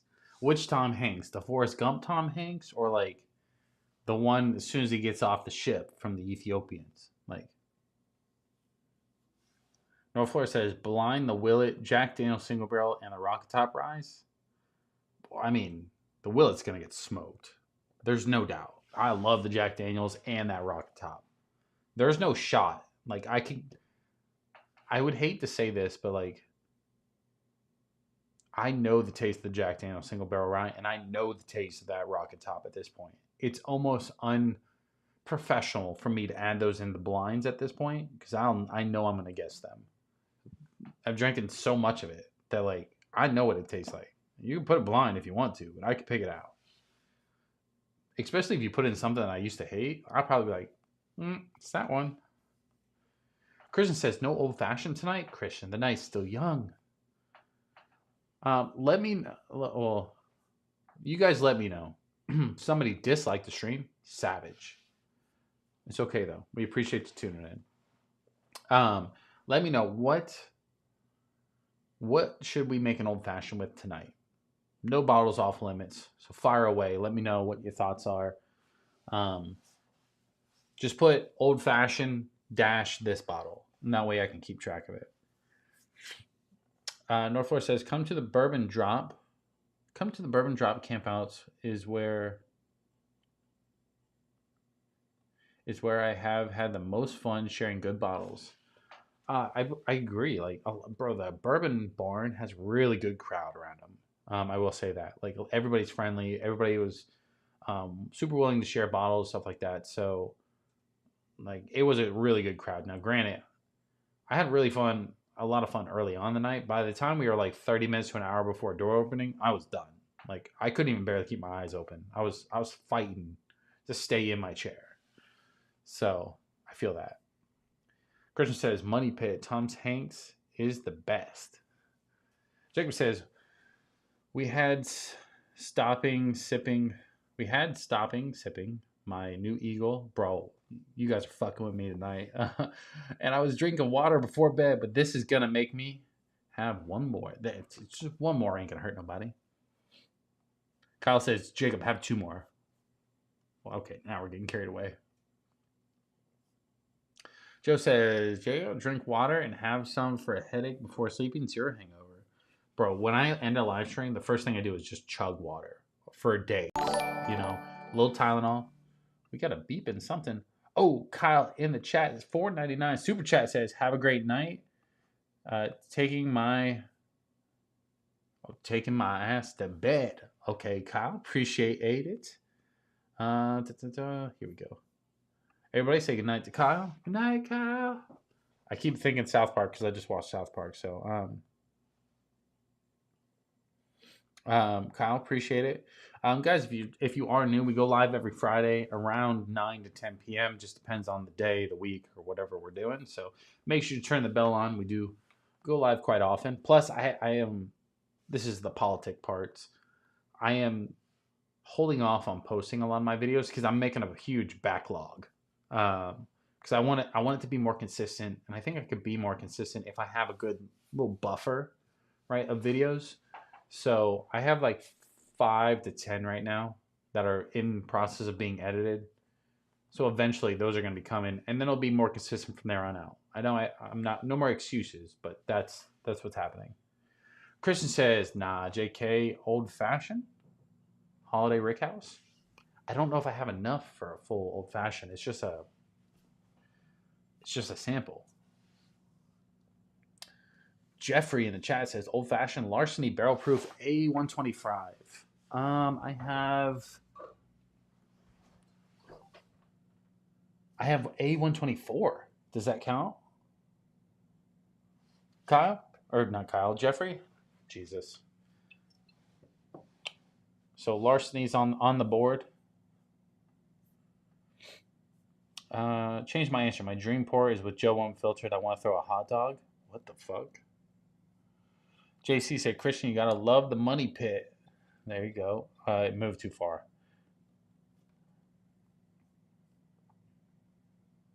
Jacob says, do you ever chill?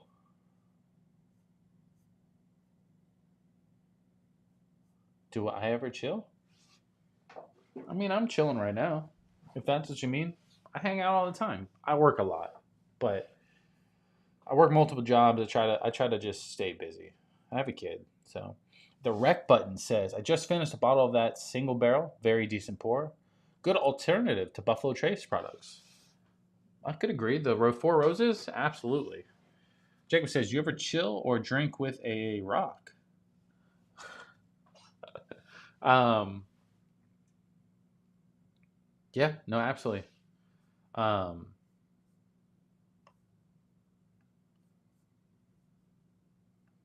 so I used to drink everything on the ice, right? Like on the rocks, whatever you call it. I do that less for sure. Um, but a lot if I'm going to the pool, I drink it on ice. If I'm drinking like really cheap whiskey, I drink it on ice. But I also drink a lot of old fashions, so like that's always on ice. North Florida says, "Who is Jeffrey? Jeffrey B. He was in the comments. I don't know. Welcome Jeffrey to the stream, baby."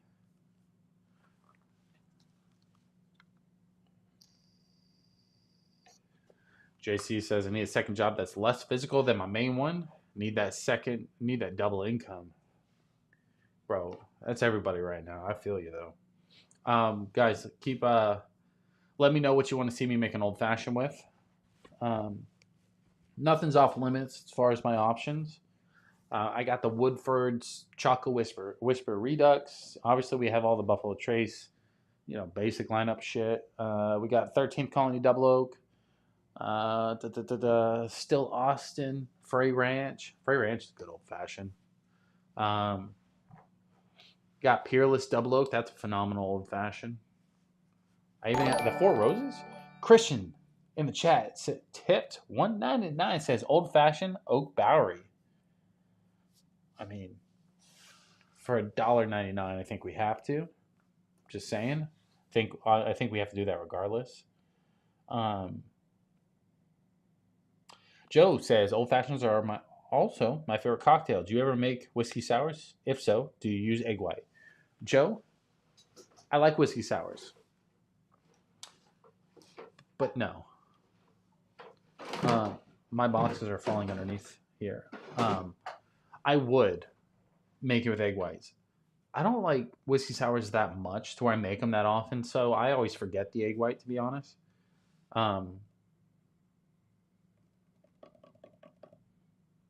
Yeah, I mean, the issue is I would go through all those hoops and ladders if I had a bunch of people over and I was making it for everybody. When I'm by myself, I have whiskey sour like pre-mix stuff a lot. Um, so yeah, I don't know. I'm more of an old fashioned kind of person, if you can't tell. Jeffrey says, "Try the larceny. I think you will like it." Jeffrey, I do like the larceny. Um, it's a decent bottle. Um, you said A25. I have A24 or 125, 124. Hopefully that's the same though.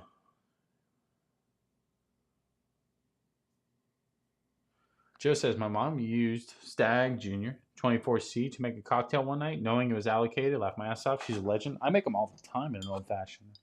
It's fucking phenomenal old fashioned. I have 24C as well. So yeah, most of this bottle's been done in old fashions. I know that's kind of like crazy for most people, but it's really good.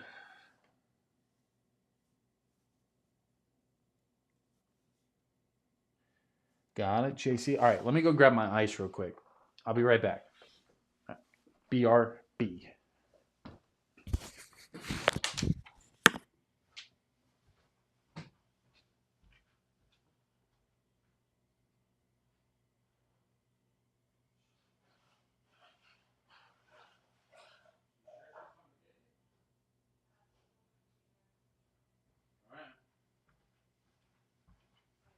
What?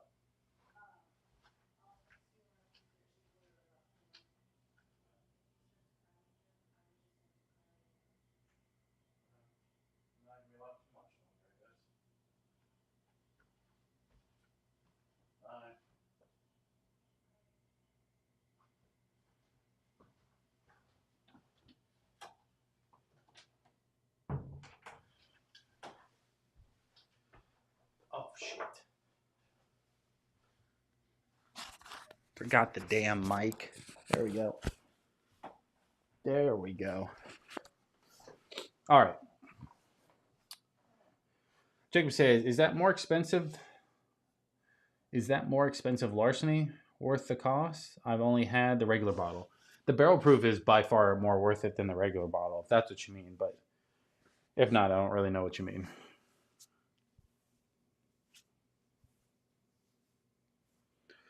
Joe says, I think it's the froth from the egg white I enjoy so much. I mean, I'm not going to argue there. I think that's part of the perks. And like when I go out to like a fancy like kind of bar that is going to make it properly, I don't mind ordering those kind of cocktails by any means.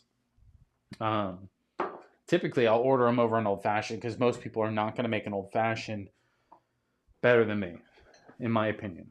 That's sounding cocky, but like, kind of mean it. I have my old fashioned so dialed into what I like that like going out, they're never gonna compete. That's why I'll go with like a whiskey sour or a Manhattan or something like that. What's up? I don't know. You've had it the whole time. I haven't had my wallet and I'm just going with it. okay. So I should go in there and get it. What would you need? My license just in case. Oh, wouldn't worry about that. Okay. It's fine.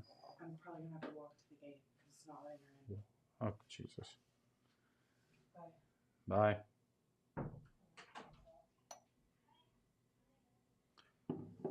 Sorry, the wife's going to go pick up a car.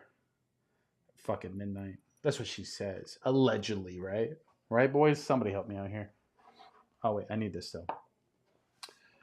Joe says, I'm a former bartender. I'm picky about who pours my drinks. I get that. There's sometimes I do things super professional, but a lot of times I really only get really fancy when I'm not live. Like that sounds really weird, but like I have like I don't know what you call it, the glass that chills, the old fashioned stuff like that. It's just more of a mess in here. The more mess I have, the more likelihood that I'm going to spill it on my computer. That's why I don't do that. Or I'm being lazy, one of the two.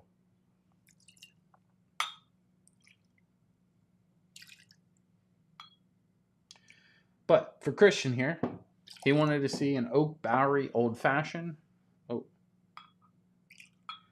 And an Oak Bowery Old Fashioned is what he's going to get. I think it's going to be a phenomenal Old Fashioned. Like it has all the right trademarks to be a really good Old Fashioned. We're just going to have to actually see. But you never know. It could be bad. So just so you guys know, as I'm making it, first thing I do is I put like a quarter ounce or a little less than a quarter ounce of syrup in it. I always use when I'm judging an old fashioned, the Woodford's old fashioned cocktail syrup. It's just like that standard. That way I can make it different later on. But for the first one, when I'm really judging it, that's what I make. Then I put 2 to 2.5 ounces of bourbon in it. Cherries kind of switch up. Right now I'm using the Filthy cherries, the black cherry from Filthy. I used to put cherry syrup in it, but I stopped. I don't know why. I just don't like it near as sweet anymore. But I give it a little spin, and then I put a solid ice cube in it. Right now it's been tempering. I'm going to let it go just a little bit longer to temper. Look at me. I'm professional. I know what I'm doing. But I do that so the ice doesn't crack, and that way I can drink this old fashioned and then make another one fairly quick. So that's my last ice cube.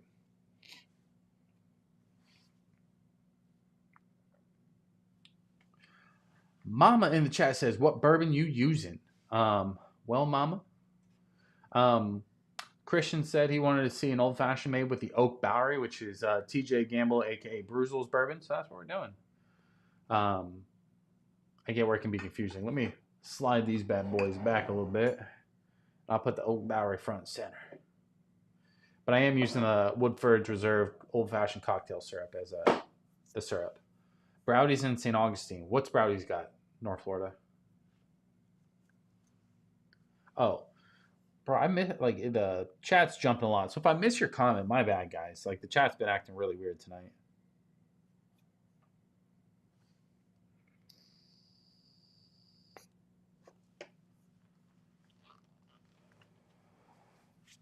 Since we're doing a little Oak Bowery, let me go ahead and throw the B-roll up here because You know what I mean? Mama says, love Bruzel. I mean, I like Bruzel. He's not bad. Guys, I'm not joking. Like, if you ever like have time and you want a good laugh, go read the comments of my review of this bottle. Absolutely hysterical. Like, I'm sure I shouldn't be laughing because people are actually like fucking mad that I said I like the bottle, but I like the bottle. What do you want me to fucking say? What do you want me to lie and be like, oh my god, I hate it? Like, shut up. People are so sensitive. I just like the bottle. Get over it. Experimenting with bitters is fun too. Oh yeah, absolutely. I have chocolate bitters, apple blossom bitters, orange, spice cherry, aromatic, black walnuts. I got a bunch. Like, I love mixing bitters. Jacob says, "Oh damn, didn't realize that was TJ's new bottle. Would like to try it at some point." Jacob, maybe I figure out a way to figure out how to send samples of it, because I know it's not for sale anymore, but I also know I'm probably never going to drink the whole thing. So maybe giving it away to people that actually want samples of it would be cool. We'll figure that out later. All right, let's dive in. A little is this a Bruzel old fashioned? No, it's not. It's my old fashioned, but with Bruzel's bourbon. Clickbait. I'm dying, bro. Crack myself up. All right, cheers. I need to give it a second. It needs a little bit. It needs to cool down just a little bit.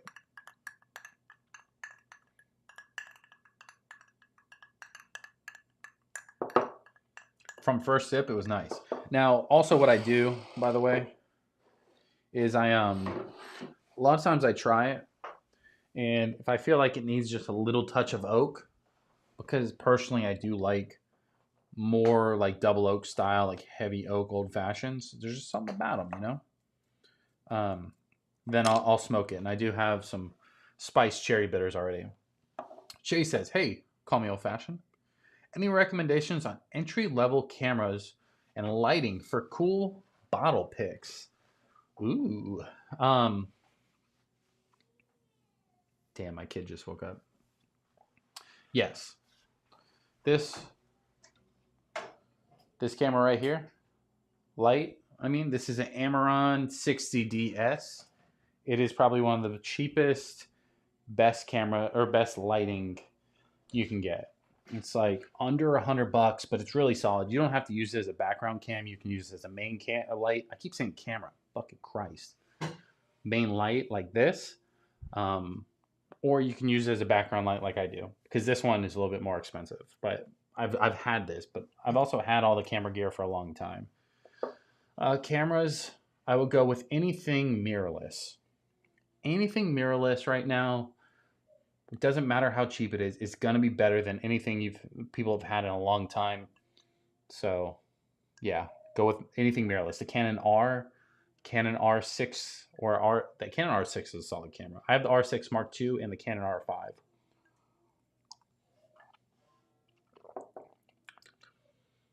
That's really nice. So like that one little piece I will give it a knock on is that harsh little oak or harsh something that's in this bottle. Comes through a little bit more with the ice. So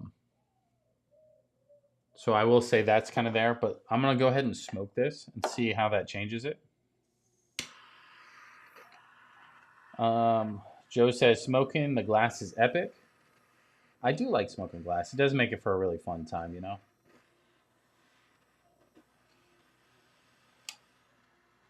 JC says, I mostly struggle with finding new stuff like in Texas.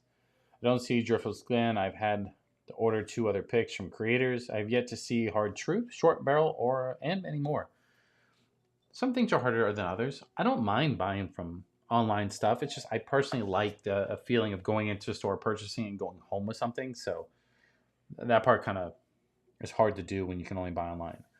Mama says, you got good production quality. I subscribed. Mama, we appreciate it. You know, we try. I try to have good production, but Joe says you stream using a phone though, right? No, bro. Hell no. My phone's right here. I stream. Jesus, I use This is not like to sound like super braggy or nothing like that. My cameras, I have my own photo business and video business, or had it. I actually closed it down. But that's where my cameras come from. This camera, the main camera, is a Canon R6 Mark II, and this bottom camera is a Canon R5. It's all hooked up through my laptop. So those are both really expensive cameras. They're very high professional ones. That's why the quality looks so good. It's also what I filmed that fancy B-roll on, because that's what I do. Oh, he's being silly. Okay, I was like, damn, bro.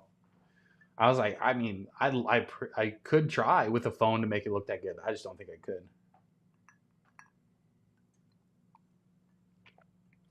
That's where it's at. That is where it's at. Phenomenal, needs to be smoked. Bro, my mustache is a little too long. I'm driving me nuts all night. So smoking it gave it a different edge. It really mellowed out that harshness and replaced it with like a sweet oak. That red fruit note's still in there that I really liked about the Bruzel bottle.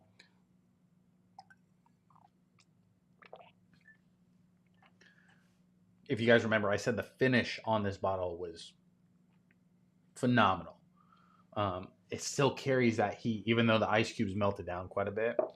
I would say, like, dangerous to say, I may like it better in old fashioned than I like it straight up. I like my old fashions like very pickily. Like I like to have a red fruit note. I like to have a chocolate note. I like to be oaky. Like these are things that I personally like that were all within the Oak Bowery bottle. I like it neat. Don't get me wrong. Makes a really good old fashioned.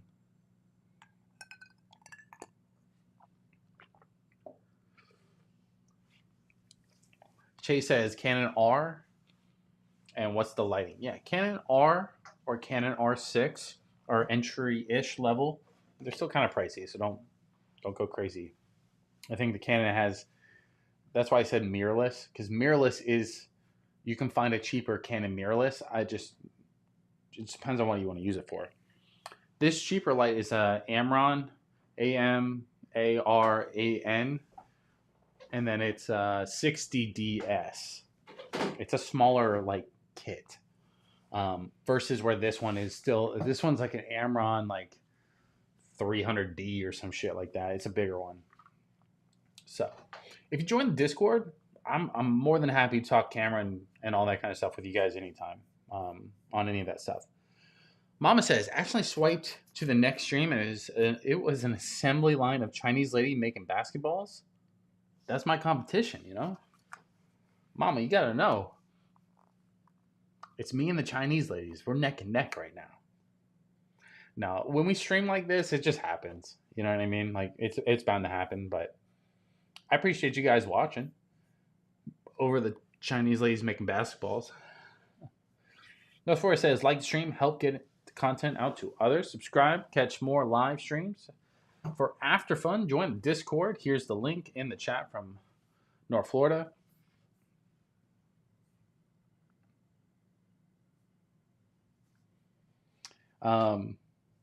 Real quick, I'm going to check it one more time. It's very strange. Like, if you guys are trying to join the fantasy league and it's not letting you in, let me know. Because it still says we have 2 spots available, but I had 3 people message me tonight saying they were trying to get in. Weird. I don't know if they're just saying that for fun, but I said it's first come, first serve. So, again, one more last time here. If you guys want into the Fantasy Football League, there's no buy-ins. There's 2 open slots. It's a 12-team league. Winner is going to get a Fancy Dancy Championship ring, along with a year subscription to Blind Barrels. We may do some other stuff throughout the season, but that's not obligated. And then, of course, bragging rights. You know, right now, my wife, beat us all last year. I had to make it a 12-team league, so somebody comes in and fucking puts her in check. You know what I mean? So, like, one of you guys got to do it. It can't be me. Because, I mean, I'm going to win it all, but somebody needs to be hurt too. You know what I mean? So, 2 slots available.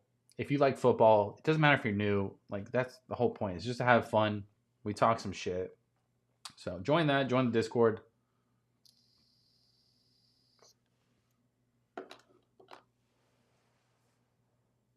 Mama said, I saw a homeless dude streaming in a tent once. There were some random streamers. What? I saw a homeless dude streaming in a tent once. There were some random streams going on sometimes on YouTube. I mean, I get it. You know, if you got a phone, you can stream nowadays, which is fun. You know, it allows more people get their own voice out, say what they want to say. It allows people to watch who they want to watch too. Because you got to think about it. Like that homeless guy is streaming or like scrolling on his phone right now going, there's a guy drinking on the internet. You know what I mean? Talking about me. So, I mean, I get it. To each his own, you know. We typically try to start off the streams, and I can kind of scroll back to it so people can see. We start off trying to be professional, right? I go over a couple topics, especially on Fridays, and then we go to a more hangout type of stream, you know. So, you know, I try to spice it up every once in a while, but also like for live streams, I really just like to hang out with you guys, drink whatever, answer questions. I have a ton of videos where it is more professional in the pipeline, so those are coming out. But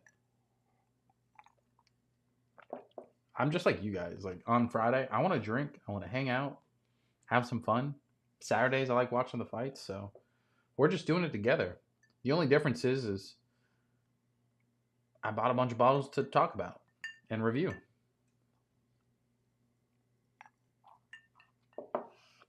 And maybe I have an ego to where I think my opinion matters. It doesn't, but sometimes it does.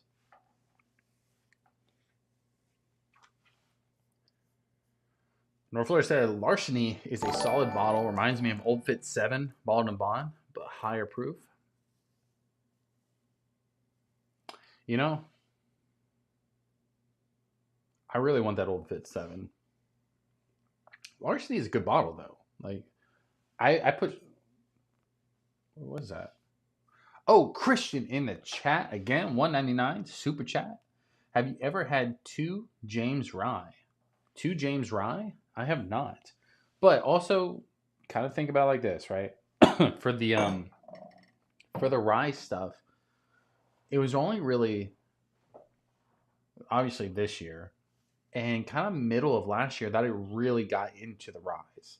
It took me a while to really go like, all right, I'll pick up almost any rye at any time. To my rye history, in a sense, was I picked up the Bullet 12 year. I was like, okay, kind of like this. There's a lot of bourbon forward, so I liked it. And then I moved into a couple of the Redwood Empires, and I had the Emerald Giant. I was still kind of so-so on it.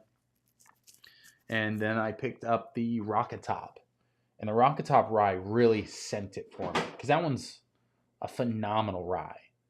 And that's where I was like, okay, I'm over the I don't like rye thing anymore.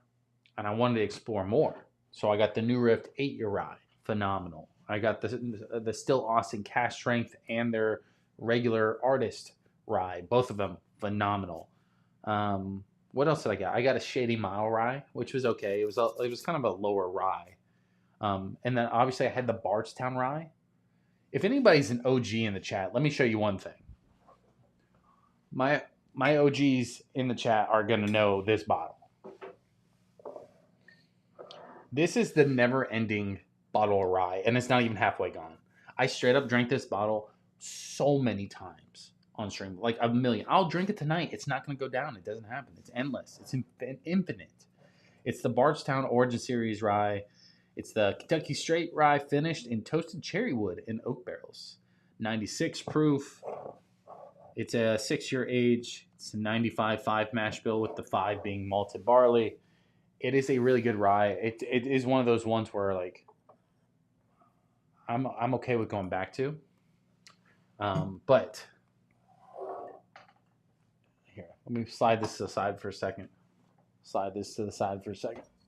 Let's go back to the never-ending rye. If JC's in here, JC for sure remembers this bottle. It just doesn't really go down. It's been like a running joke. I have this bottle for like almost 2 years. Now, granted, I don't go to it much off stream, but it's still, it doesn't smell oxidized. It's still fresh on the nose. It's earthy and minty.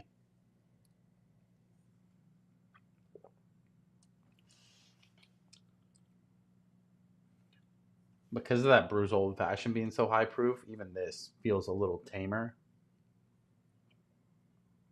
I remember when I first got this was like super spicy to me, but it almost more feels like a bourbon right now. Like it's got rye spice to it. It's got like herbal notes to it. It's got some mint, but it's still sweet, right? It's still got like a vanilla caramel vibe on it. And that's probably because it's finished in oak barrels and cherry wood. And I think that kind of brings in a little bit of a bourbon vibe to it. So, Christian, I appreciate the super chats tonight, as always, bud. Jacob says, I have a friend who works at the nice liquor store in Kentucky. He FaceTimed me and sometimes shows me all the badass bottle he has. He did offer to send me something I wanted, but I haven't yet. I mean, hey, you gotta lock him in, bro. Sometimes you gotta just be like, hey, bud, send him over. Water says, Joe Unfiltered is the one who got me into Rise. I can't get enough now. I was always a weeded guy, but it's Jesus fuck.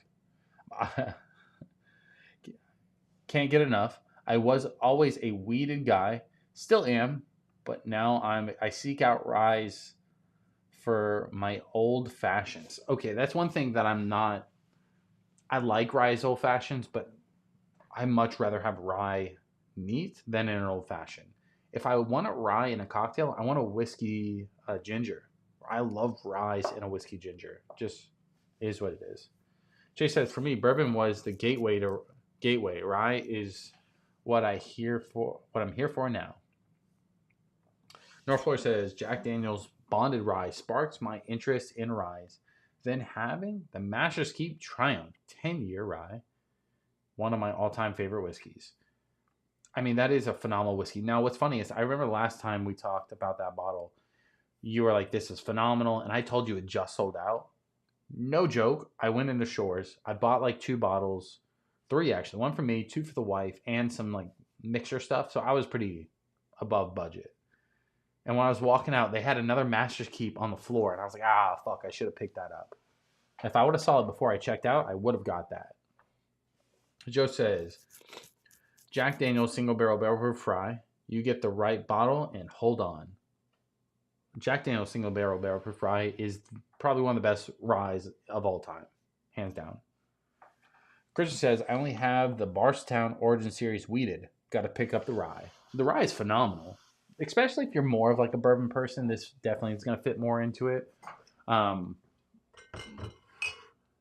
I have this one too. This is one of my oldest single barrels, and I've tried to hold on to it. I shouldn't have because it's way too low. I'll drink that next. But this bottle, this one was something special. You know, you ever had a single barrel and just go like, you feel like you're on the Titanic, and they're like, I won't let go, Jack. And I was like, I'll never let go. Like, this is that bottle. It's 126.8 proof Kentucky straight bourbon whiskey. Bardstown Bourbon Company single barrel. It's a 6-year age, 60% corn, 36% rye, and 4% malted barley. This thing was everything Woodford's wasn't, and better. But it wasn't Woodford's. Like, Woodford's has that distinct taste. This was missing that taste, but it had like the chocolate note. It had the higher proof. It was phenomenal, really. But just like, you're never going to find it again. Joe says, really enjoy rye straight also, but profile to me is just amazing in a cocktail. I get it. Everybody's different. That's the best part about whiskey, right? You may love it in an old fashioned. I may love it in a whiskey ginger. Somebody else is going to love it over ice, and somebody's going to hate it, you know? The Jofshire says, taxpayers are slaving to pedo warmonger? The fuck is happening there? Josher, appreciate your comment. I'm dyslexic, bro, so you can't be doing translating stuff to me. She says 10+-year-old MGP rye changed me. Is that the? Which one's that? The bullet?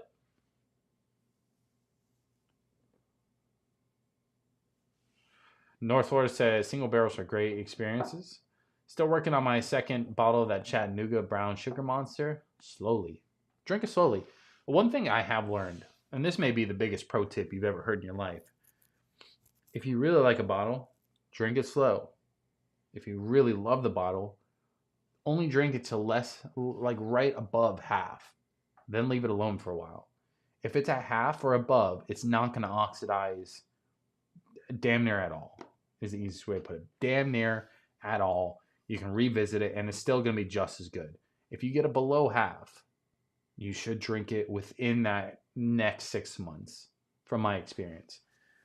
I break that rule all the time, including this bottle. So,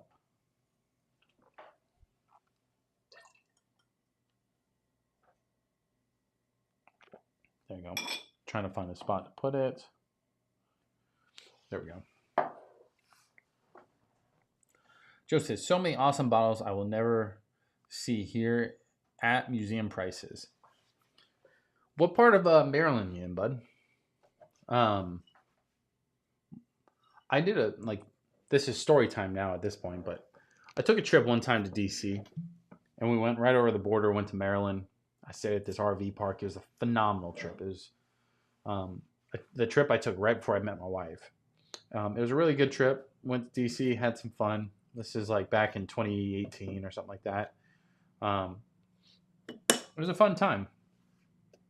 But Maryland, all we really did is stay at the RV park, and then we took the bus to the train station. It was just like really kind of like urban environments, but we didn't really spend a lot of time in Maryland. I remember the traffic was horrendous. Wow. I haven't touched this bottle minimum a year. This has a synthetic cork. From the nose alone, I think I'm now a synthetic cork guy. I'm gonna eat my words on this though. So like, I apologize in advance. If this bottle has not oxidized, and this is even close to what I remember it was, I need to switch every bottle out to synthetic cork. So I thought this was a real cork. So I was anticipating this bottle being complete dog shit. If this bottle is still decent drink, it's been like, just to put in perspective, like look how low it is, right? It's been like that for at least a year. And then the year before that, it was probably drank down to half. You know what I mean? That means that's 2 years less than half, or almost 2 years. It's not 2 full years. Almost.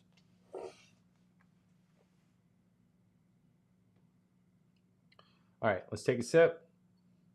The noses, ethanol-y and chocolatey, but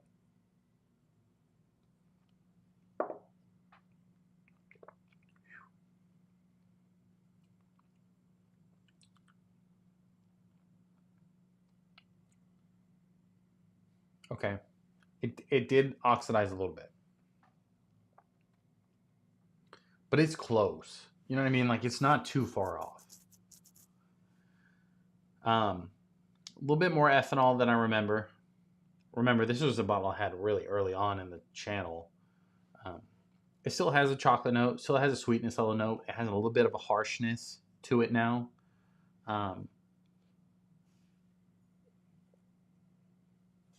But it still feels like what I remember.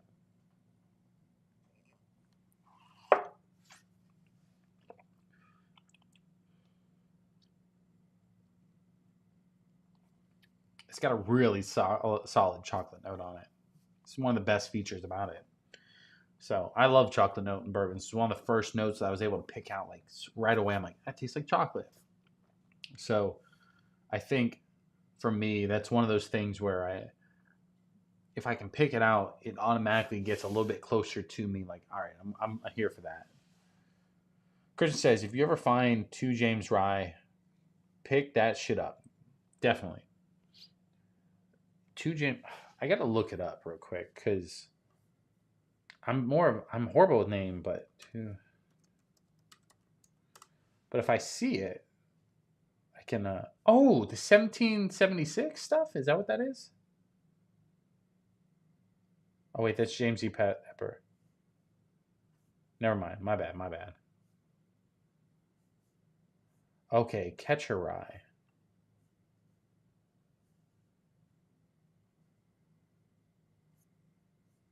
Christian, are you in the Discord? If you are, just send me a picture of it because I'm like tripping out here. 2 James Catcher Rye whiskey. Is that what you're referring to? Jacob says, off topic, but I've had an OG Bacardi 151 that is almost full. It's been sitting for 12 years, saving it for a wild shot with my buddy. Should be okay. You're only drinking that for effect at that point. You know what I mean? So the only issue, like, so I'll give you an example. Like this Larceny, it's fairly full. If I leave it like this, it's gonna stay good for pretty much a long time as long as I keep that cork somewhat wet, right? But in this bottle, there's so much extra room for oxygen. It doesn't matter how sealed that cork is. There's still oxygen in there, which is getting to that whiskey, and there's a lot less whiskey for it to affect. So, granted, that bottle should oxidize, should weaken up, it should just affect it to a point where it's changing the flavor, right? Versus a full bottle. So, discontinued 2016. Pour it up, baby. Shay says, if I have a good bottle that I really enjoy that's below half, I've bought some 200 milliliter bottles off Amazon with corks, labels, printer tape. Obviously, I mean the bottle that I would want to keep around and sip slowly. Ooh, my camera died. So I mean that's a good question though.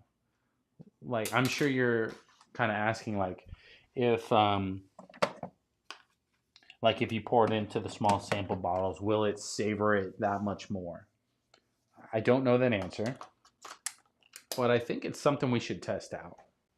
You know, I think eventually, there it goes. I think eventually that would be something that would be good to know. I don't know that answer.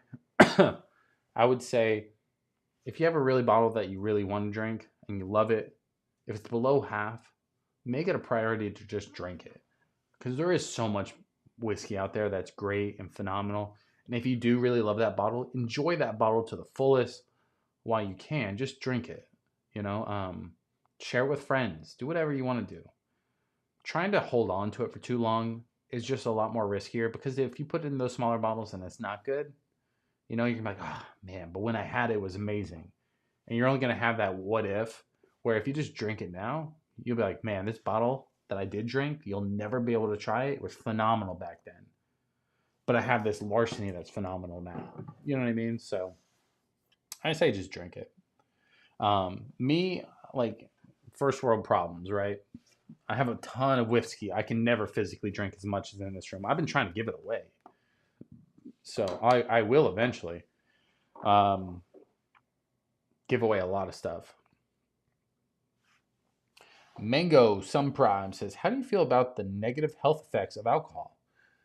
I'm sure there is negative health effects. I also think there's positive health effects when you drink in moderation and then you do it smartly. Like you're not just out there blacking out every night. Like for me, I drink once a week, right? I have a couple pours here and there, maybe a cocktail or two, granted. Fridays would be my indulgent night. But it's kind of like a de-stress, right? So I'll take that effect. Definitely does that for somebody that's always high stress regardless. So I do think like if you don't drink as of right now, don't drink because of this stream. Don't drink because somebody else told you. But if you're already drinking, like you guys can see the way I pour my alcohol. This is not a normal pour. Normal pours are more up here. I pour a little bit. I'm more of sampling and tasting the alcohol. I want the experience and the flavor. Hence why I never finish these bottles like I was just saying. But Mango Subprime wanted to make sure that I knew that alcohol was negative and had bad effects, but I'm okay with it. Mango, I also vape, so that's bad for you too, but don't do this. This is horrible. Definitely. I'm not joking. Like, nobody do this.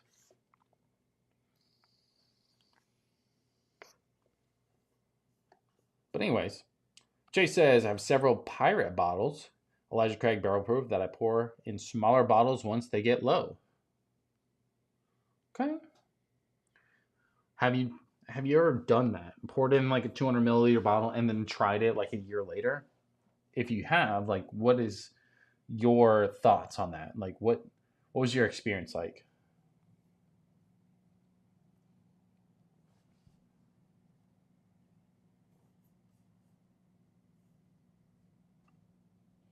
Mango says, I feel you, man. Life's too short. Savor the flavor. Savor the flavor. I mean, I like tasting whiskey. I like tasting a bunch of whiskey, right? I like the nuance and the history and the nerdy part of whiskey.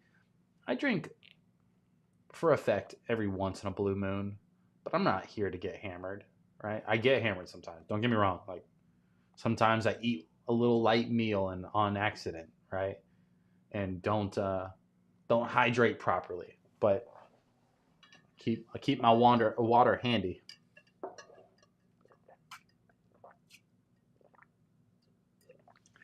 Dave in the chat says, I prefer small batch spirits. You never know what you'll get from one to the next. There's pros and cons to that, but I agree. Like, you may get a small batch bottle that's just out of this world. And then you got this little gem that you can share with your friends or family or whoever you want to drink with. And the next model might be absolute dog shit. So when you get a gem, it's just that much more fun.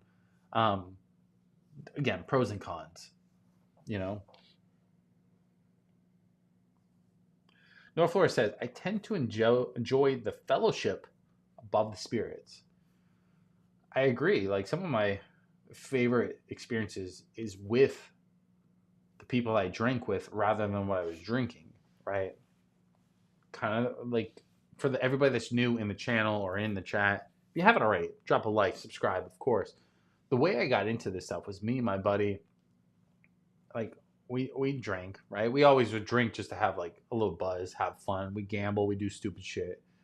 But then we started finding our way into old fashions and cocktails. And then we were like, let's make the best old fashioned we've ever had, which led into getting better and better bourbon and better whiskey, trying different profiles and stuff like that. And we were doing what normal whiskey people do in a cocktail form. And a lot of times I would want the things that I already have now, but just didn't understand that this was even out there. To be honest, like, all credit to Bruzel in this instance where I didn't even know WhiskeyTube existed. I always, like, me and my buddy would drink on our podcast that we had a long, long time ago. You can't find it, so don't even bother. But I always was like, whiskey and alcohol and cigars and cigarettes and all that kind of stuff is not really approved of by YouTube. And then I found Bruzel's channel one time on a business trip. It was already on the YouTube search bar when I got to the hotel. And I was just like, oh, let's watch what the last guy watched. And I saw it. It took 2 videos before I was like, I'm going home starting my own. And I literally went home starting my own channel because I realized that YouTube was okay with it. So that's how I started my channel. And then it went from 10 to 15 bottles to over 100 really quick. Like, the wife would be upset of how quick. So Christian says, I've seen someone put a glass marbles into a bottle to keep the level up. I get it, like filling up the glass so the alcohol stays at the top. That's kind of crazy, but I get where they were going. Chase says, I've revisited them and didn't feel they were affected. Still not meant for super long-term storage, but maybe an extra 6 months or so out of life of them. To buy an extra 6 months to put them in smaller little sample bottles, I think that'd be valid. They're not that expensive to where I would be frowned upon about that. But I think I want to test that for myself. So I think I'm going to reorder some sample stuff, and I'm going to put like 6 to 10 samples of something. And in 6 months, we'll say 7 months from now, you'll see a video pop up. And I think that'd be really cool to like buy. I'll do it with something like cheaper whiskey, so I can really revisit them against a newer one and see what it's like. iRock in the chat says, "Hey, what's up, team? iRock, welcome to stream, baby. Happy Friday." Davey says, "I'm watching from Ukraine with my friend drinking white brandy. Can you give a shout out to Pavel Chervesky?" Oh, bro, I'm horrible with names. Pavel. Fuck, I can't. Shout out to this guy's homie. I can't say names worth of shit. So shout out to him. Have a drink from me.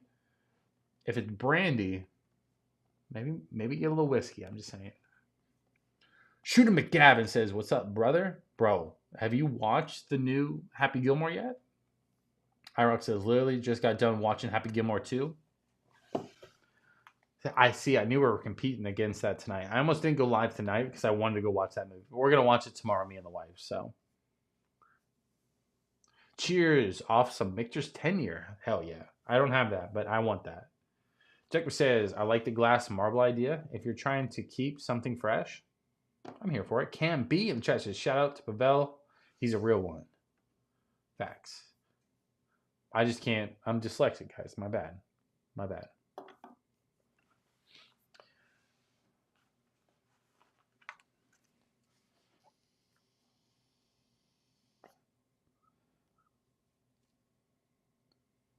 I was checking the fantasy team again, and nobody joined, which is bizarre because I have like 6 people, like literally like so many people messaging me right now about it. I guess I'll figure out how to get it filled after the fact. I was hoping to do the draft live, but it's still open, right? Again, if you want to be in the fantasy football league, if you're into that kind of stuff, if you want to win free whiskey or bragging rights or a fancy like fucking fantasy football ring, it's on the post page of this channel. You can go to the page and pop it up and log in. First come, first serve. That's what I told everybody. Or you can join the link below. 2 slots technically available, unless it's for some reason already full and I can't see it. But join in if you want to. No buy-in, 12-team league, full PPR. Winners getting a championship ring, year subscription to Blind Barrels, maybe other stuff to be discussed. Shooter McGavin says, "Happy 2 is a great fan service. It was enjoyable." I'm not wanting it to be something like, I don't want it to be as good as the first one. I just want it to be good enough, right? That does it good. It does its job. You know what I mean? That's all I can ask for. iRock says, "I snagged all 3 boys and up." iRock, I gotta stretch this out. I can't read it.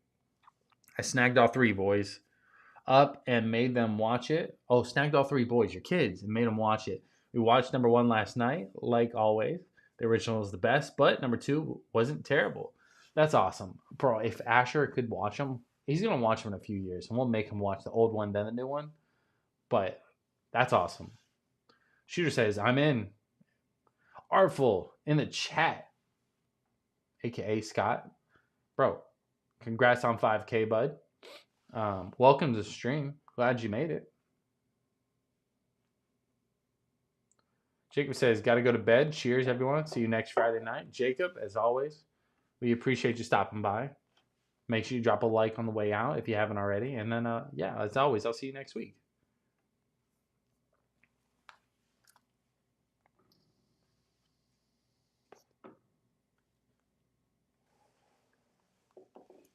Oh.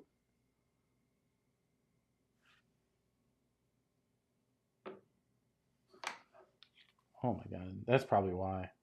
It just kicked me out.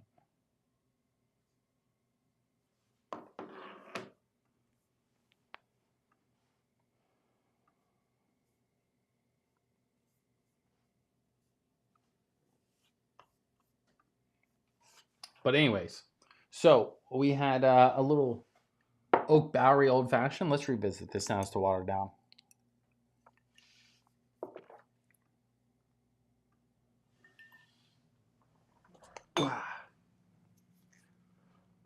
Put that back up. Oh, hold on. Hello? Hey, Yes? my mom literally just fucking screamed at Greg for not putting gas in. So Greg is about to take me to a gas station. It's not the end of the world. End of the world. How much gas is in it? The light just came on, but he's just going to take me to the gas station because he said he'll feel better. So, Okay. all right, love you. Love you. Bye. Bye. Whatevs. All right. Anyways, so old fashioned, Brew's old fashioned, Oak Bowery old fashioned, whatever you want to call it. It's good, but I do want to make one more old fashioned. I don't know if he's still in the chat, but this is unheard of. But I'm gonna take this little piece of ice, put it there. I know it's frowned upon, but we do weird shit, guys. Don't fucking judge me. Shooter McGavin says Sandler delivered. It's not earth-shattering, but for those that grew up on Sandler in the 90s will appreciate it. That's all I want. McGavin, personally, all I want from it. I just want to, like, guys, just like put it in perspective. We got Happy Gilmore coming out on fucking Netflix. We got another SpongeBob movie coming out. It feels like we're going back in time just a little bit, and that's all I want. It's just a little nostalgia, you know? I'm not asking for the world to be remade or anything like that. I just want just a little bit of remembrance, you know? I love Adam Sandler. I met him once at a restaurant down in South Florida. We're not like best friends or nothing like that. Don't make it seem like I'm selling you a pipe dream here. But we met once. He was cool. He was a lot younger back then, but still the same dude.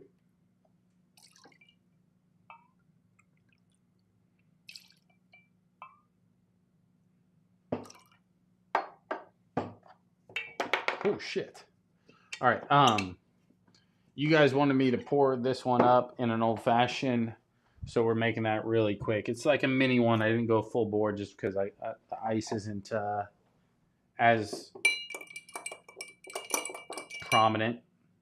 Smaller ice cube, whatever.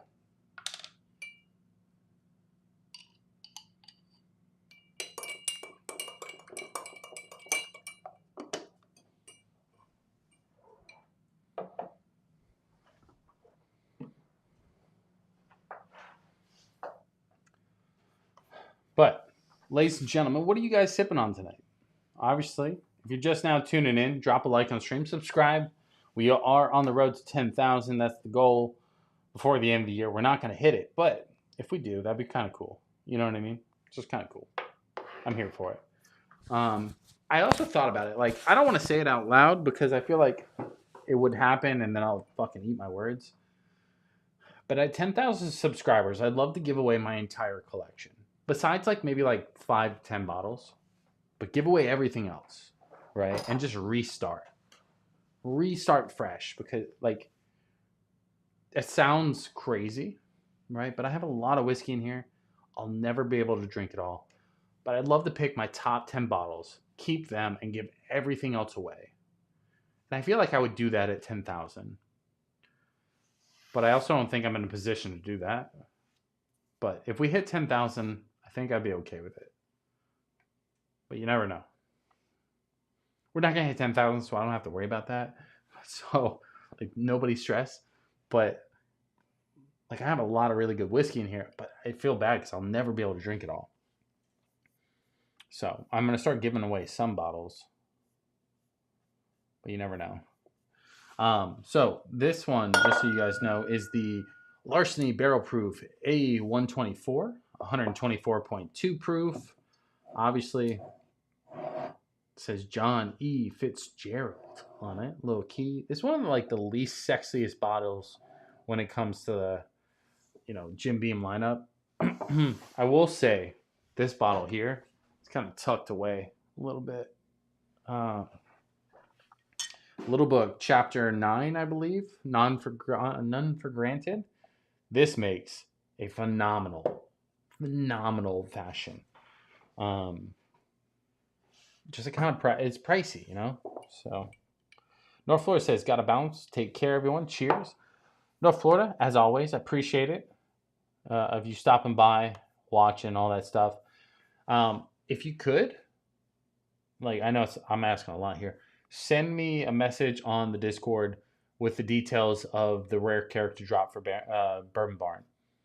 I don't even care to get the allocated stuff for that one. I just want the rare character. So I want to go to that one for sure, 100%. So if you want to send me like the details of the bottle and all that, plus like time of drop and like what they're dropping, so that way I can remember. So, but yeah, appreciate it. Not tonight. You can do it whenever. Shooter McGavin said Jim Beam is goated, in my opinion. So I have a love-hate relationship with Jim Beam, right? I think Jim Beam itself, the Jim Beam brand, actually only produces like lower end whiskey. Like they got their 7-year age, they got their double oak, their winter reserve. Apparently got the Jim Beam Stag, cherry bourbon, whatever. And those are all good, but they're all like those budget versions. Then you kind of move up with the Knob Creek and the Larceny and the Bookers and the Little Book and stuff like that. And it just slowly gets better and better. So I think Jim Beam as a whole is great. But it also is like,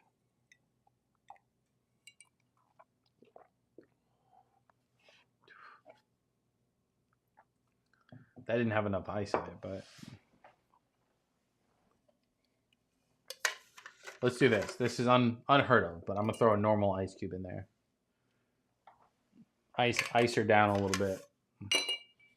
That ice cube is too small. That's on me.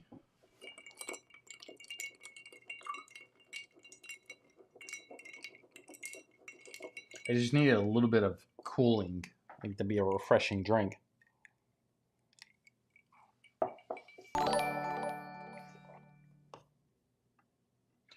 Christian, $4.99 super chat. Christian, but I appreciate it.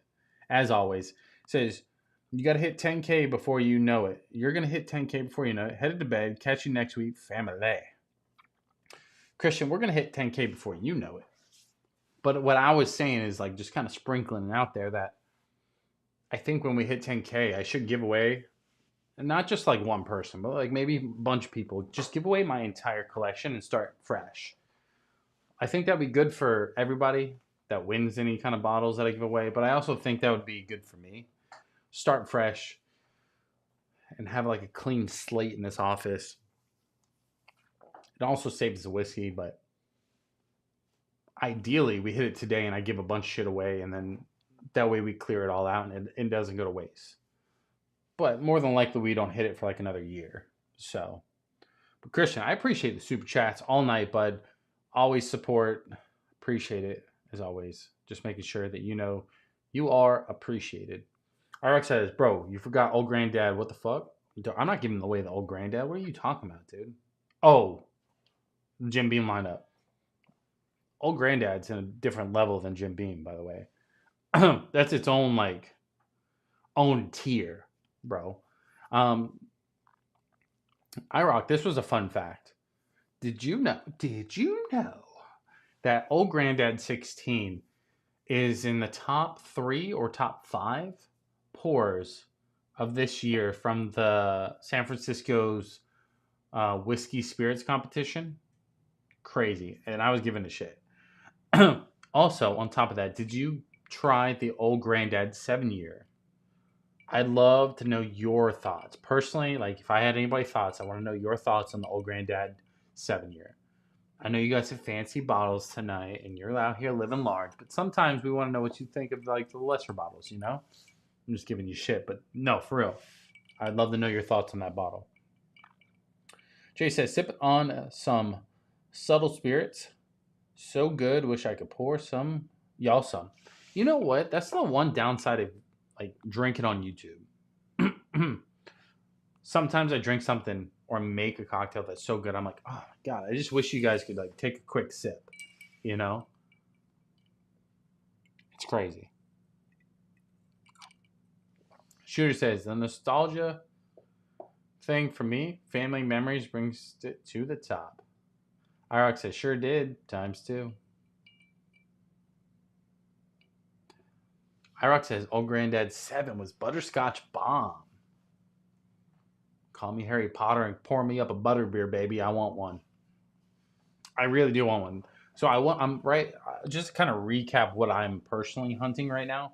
It's the Old Fit 7, Old Grandad 7. Pretty much anything rare character right now, just because I really want to dive into that brand a little bit. For two folds. I hear it's really good. It's all sourced though, which is kind of fun. But the art on the bottle is just, oh, man, bro. There's something about it that just really gets me going. I think it would just look good on the shelf. So to me, like it just feels like that's a bottle for me. Um, I'm obviously on top of that the Eagle Rare 12, some stuff like that, some allocated stuff. But besides that, those two 7 years are like top of my list. Fabiano says, "How old is that? Which one?" Oh, I got like 6 bottles scrolling on stream right now. So Liz says, "Cheers, boys." Which one are you saying? How old is that? I'm. That's my bad. Let me take the B-roll off the stream and just go back to normal view. Bro, is he about to send a photo of fucking bro?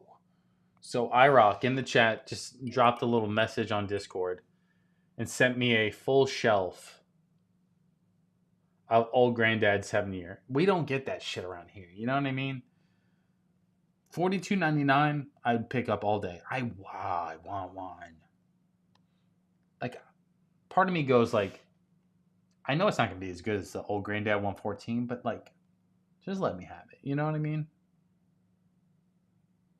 He says, and if you want the Old Fit 7, I can get it for $100. Bro, iRock might be the plug. I need to go to Kentucky. That's what happens. I need to go to Kentucky.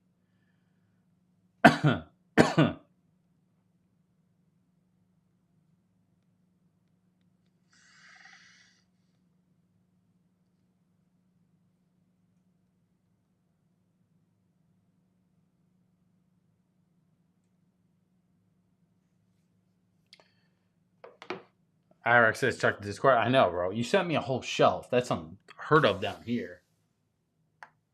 Trey says, lots of good beam barrels hitting the NDP market. So confusing on how I can have a beam product from an NDP that's amazing, but most beam label products are meh. And I think that's kind of like part of their thing. You know what I mean? Like they'll hold some good bottles for themselves. Some they just don't give a shit about. You know what I mean? IRX says, bro, I told you, get your ass here, man. I know. Bro, I've had such a series of unfortunate events it's not even like logical. You know what I mean? Like I could go down the sob story of what happens to fucking me of how we're not in Kentucky right now. But I've had 2 different trips planned to Kentucky. I was supposed to go to Kentucky Derby. I was supposed to go to Kentucky Bourbon Fest. And like it looks like I'm not going to make both of them. There's still time for the Bourbon Fest, but you know what I mean?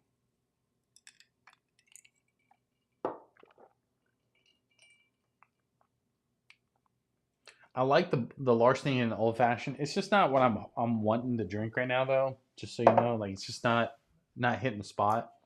So I say we do 1 or 2 more pours left for the stream. I'm gonna drink this little book as one of our last pours. So you guys let me know what our other pour should be. Do you have something in mind? Do you need me to tell you what we got, or what's that? What do we need to do? This little book is fantastic, though.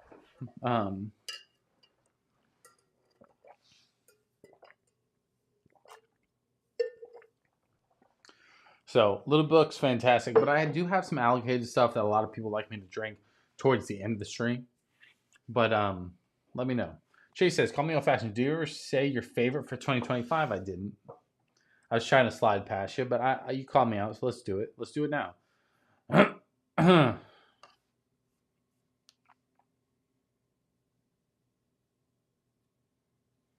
Hyrox says, I know, man. I get it. Fucking life.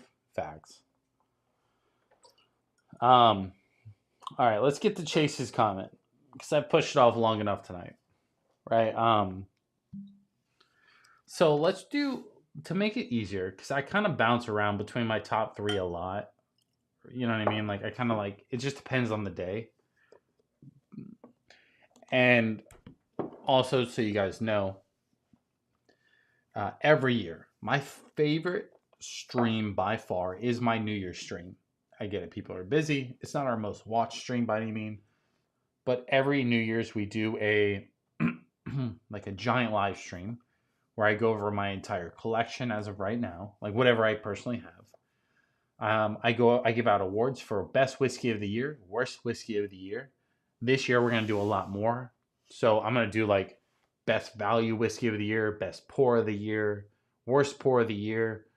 We're gonna do like best wrench awards for everybody that has like the wrenches, like my mods, because obviously I want to show them all appreciation for tuning in all year. We'll do worst mods awards. I don't know, maybe not. You never know. We'll do some fantasy football awards as well during that. So it'll be a good time. So make sure you guys tune in for the New Year stuff. I always try to make that one a little bit extra every year, and this year is gonna be no different. We're in July. I'm already making the graphics and all the fun stuff for next year. So, or for end of the year. So make sure you tune in for that. If you missed that one, like, what are you doing? Ark says, I'm out like a fat kid in dodgeball. Dodgeball. Y'all have a great night. Talk to y'all tomorrow. I rock. As always, appreciate you stopping by. Appreciate the love and always, but I will see you on the other side or in the Discord when I tell you to ship me everything. But whatever. All right, back to Chase's comment. Did you ever say your favorite for 2025? So, my favorite bottle in general is always going to be something that's a little bit different, right? I want something that's not necessarily Kentucky, only because I want something that stands out on the shelf. I don't want it to be just kind of blended into the crowd of things on there. Robert says, are you in the hunt for an Old Fit 7? I am, if you're in Jacksonville or St. Augustine, Florida. Eric says, second Old Forester, President Choice, rye today. Hell yeah, bud. I definitely need one of those.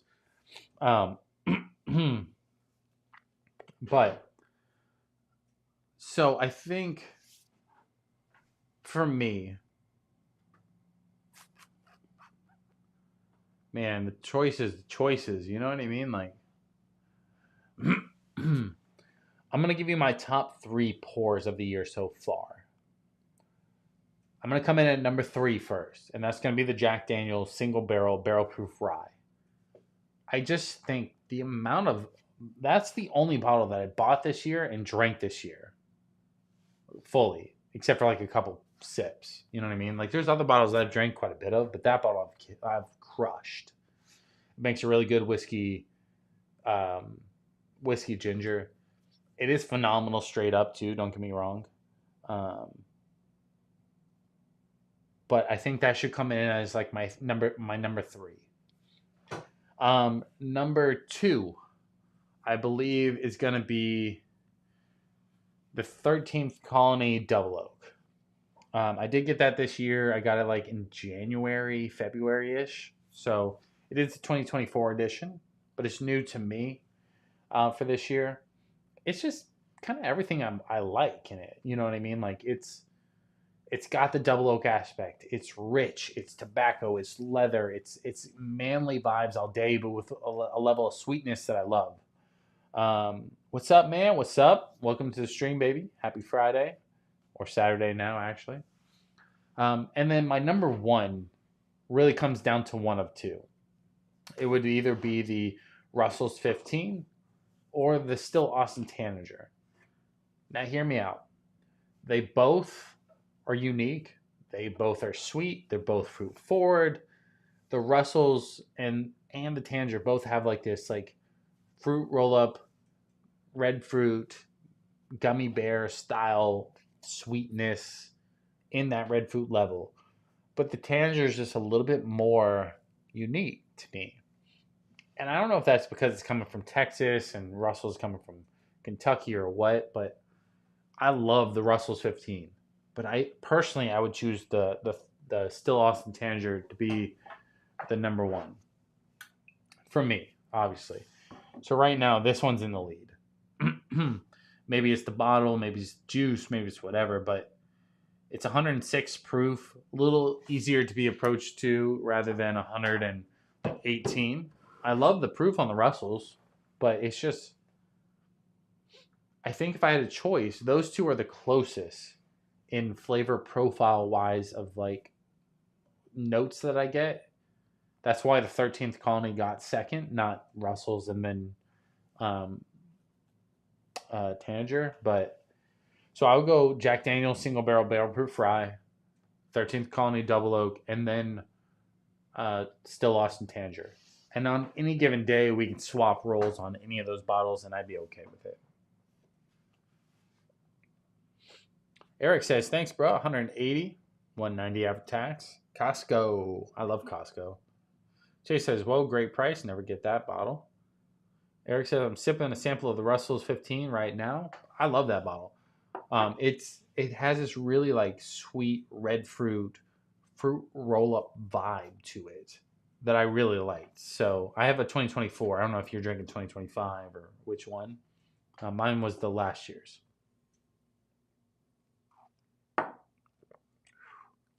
So, phenomenal pour. Now, that may change by the end of the year, so don't take that as like, don't bet on that for the end of the year, but, oh shit, the other camera died. What a fucking time for my camera to die. So it really is tough to pick out of those bottles, though, because they're all super unique, they're all different. But at the same time, it just comes down to preference on the time of drinking it. So what I would really love to do, and I think I may do, is I may pick, and don't take it for it to be those 3 bottles, but I may find 3 people to judge 3 samples for my New Year's stream for them to pick their favorite out of those 3 samples to be the number 1 pour of the year. So I'm going to pick my 3 favorites, then ship it to 3 people. They call in, they do the samples, they say their thoughts as little as they may be, but then say which one they feel is the best one for the year. And then from there, that be the winner of the year. I think that would be really cool and interactive. So I may get something else that's better. Right? Or maybe I change my mind and say the Chocolate Whisper Redux is better. You know what I mean? So that's why I think the New Year's stream is always my favorite stream, because I get the most creative with it, but also I have the most fun with it because, like, who cares?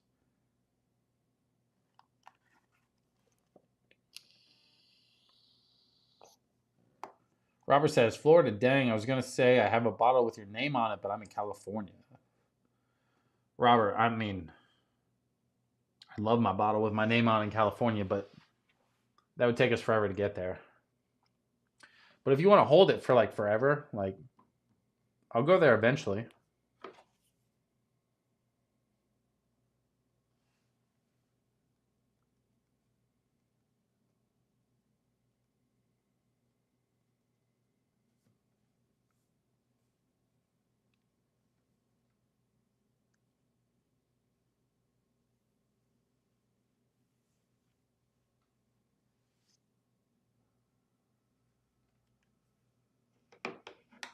Jay says, I know folks are running to it because of the proof, but it's actually good.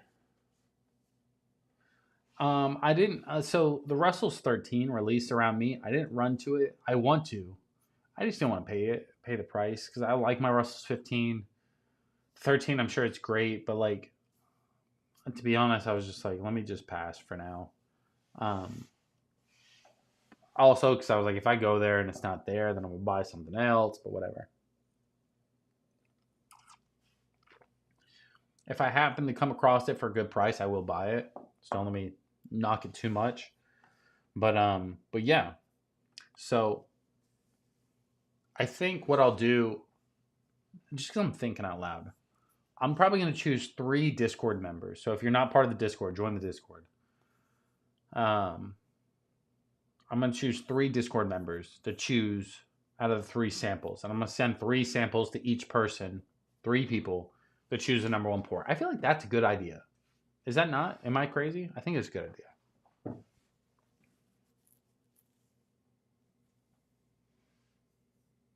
Robert says, I mean, I'll hold it, but you might find one before you make it out here to pick it up. That's true. That's true. I thought about going to Colorado this year for Christmas, but you know what I mean? I may not make it.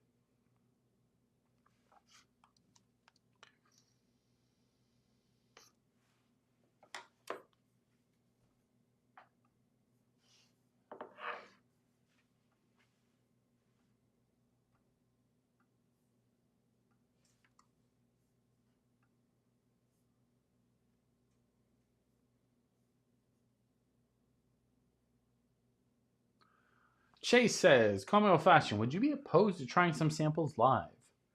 I would not be opposed to that. Now, let me phrase that with two things. One, I love my homie Eric. Great dude. But I've only ever taken samples from viewers one time, twice actually. Same person twice. Both times he sent me samples, I got like seriously sick. Like cold, like COVID, right? I'm in shambles. Not only me, but me, the wife, and the kid all got sick all at the same time. Could have been coincidence both times. I'm not saying he did get me sick, but as I was announcing like how I didn't want samples, but he messaged me and was like, "Hey, I want to send you some good stuff." He sent me Pappy. He sent me like EST barrel proof. He sent me good stuff, but they all like it got me sick. So I've been very hesitant on stuff like that. You know, there's people that come in the chat that have been here for a while. If somebody popped in today, brand new, I probably wouldn't take a sample from them. Chase, I know you've been here a while. If you're trying to send me samples or something, maybe we chat and make sure you're not going to kill me or something like that. But I'm not opposed to it. It's just a little unnerving for me sometimes. But I'm not opposed to it because like people do it. And like I love samples because like it's fun to try things that I'm not going to buy, you know?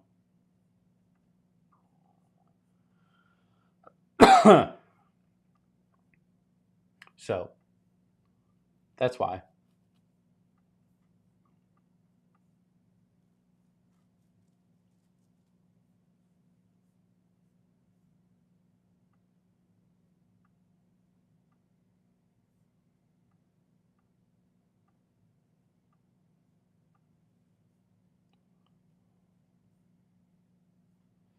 He said, "Oh wow, don't blame me for being hesitant, bro." So what's funny is like he was a really good dude. He called in. We've talked multiple times. He emailed me. We've kept in contact somewhat during that time, but I still have him here. You know what I mean? Like they're all right here. You know what I mean? Like he sent them to me, and like they didn't taste bad or nothing like that. I can't tell you I was drinking bleach, but just like to paint you the picture. I was sitting there going like, "Hey, I don't take samples because I don't want somebody to send me fucking anthrax." And he was like, "Hey, like, I got you. I'm not gonna kill you." He sent me samples, and I straight up got so sick I didn't go live for like a month. And I was just like, "What are the coincidence?" I went live again. We were back in action. He's like, "Hey, I'm gonna send you another batch. Like here's all of this." And he sent me like a blind. It was fun. We did it live. I reviewed each one, and then I opened up like a letter that he sent me that was like, tell me what's what. The next day I was sick as fuck. Sick back, not like sick throwing up, like I had a cold. I was like, my boy made a synthetic COVID and just destroying me. Shout out to Eric, bro. He's not in the chat no more. He's an OG. He's back from like back when we had 100 to 500 subscribers, but he's being an adult right now. So Chad Johnson says, "Happy Friday, man. Cheers." Hey, it's technically Saturday where I'm at, but I appreciate it, Chad, as always. Robert says, "Offer stands. It's one of the 3 bottles, so no chance you get through 3 bottles before you make it out here." What part of California are you in, Robert? Just out of curiosity. Are you like in Los Angeles? Are you in San Francisco? You in the Bay Area? Where are you at?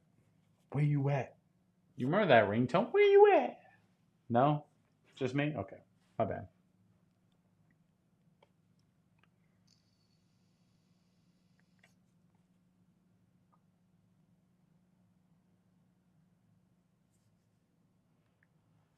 Chad says, Little Book Infinite? No, no, no. I wish. I wish. So I have Little Book. What fucking chapter is this? Oh my god, I got rid of the box. Chapter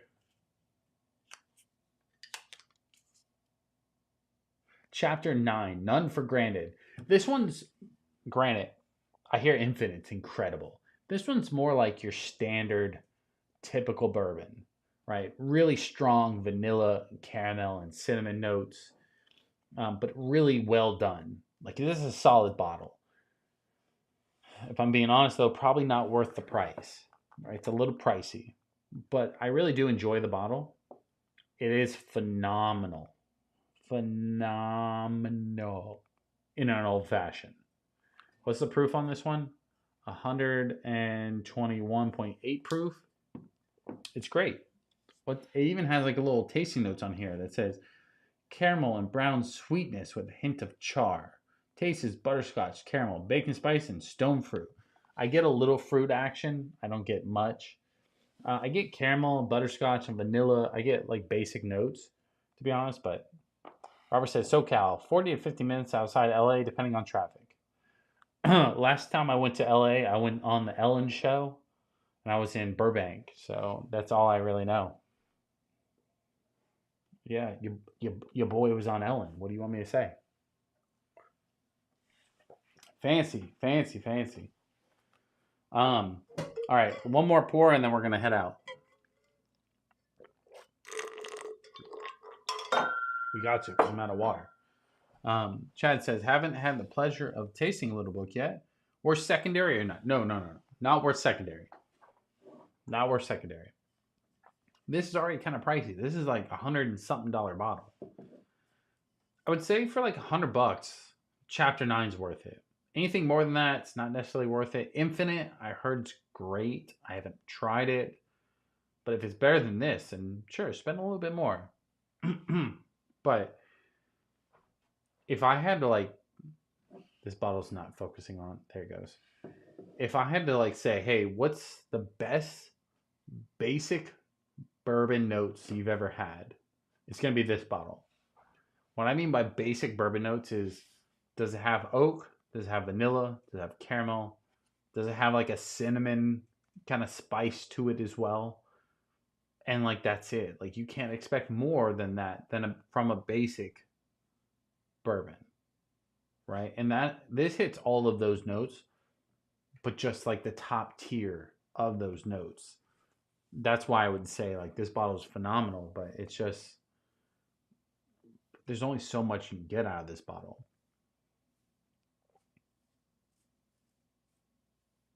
So, all right, let's try one more bottle before we shut her down for the night. So just for funsies, since we're going on the proof train, let's do the 13th Colony. I picked the most difficult to open. Synthetic cork, you will be my demise.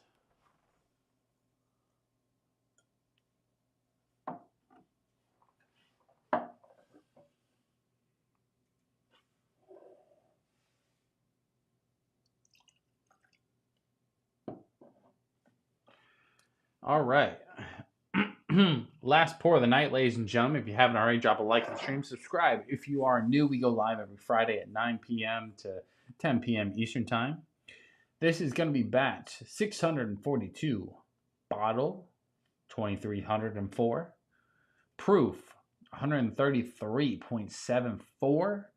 This is the 13th Colony Cask Strength Double Oak Bourbon Whiskey. It is, I don't have to read anything on here to know it is a phenomenal pour in general. It's different. It's unique. It's obviously sourced whiskey, but aged in Georgia, which is always fun, right? Because Georgia's got that mixed climate. It's hot, but it's cold. It's yes, but it's nope. Yeah, but it's whatever. Robert says, that's dope. Yeah, Burbank, it's about 40 minutes from me. There you go.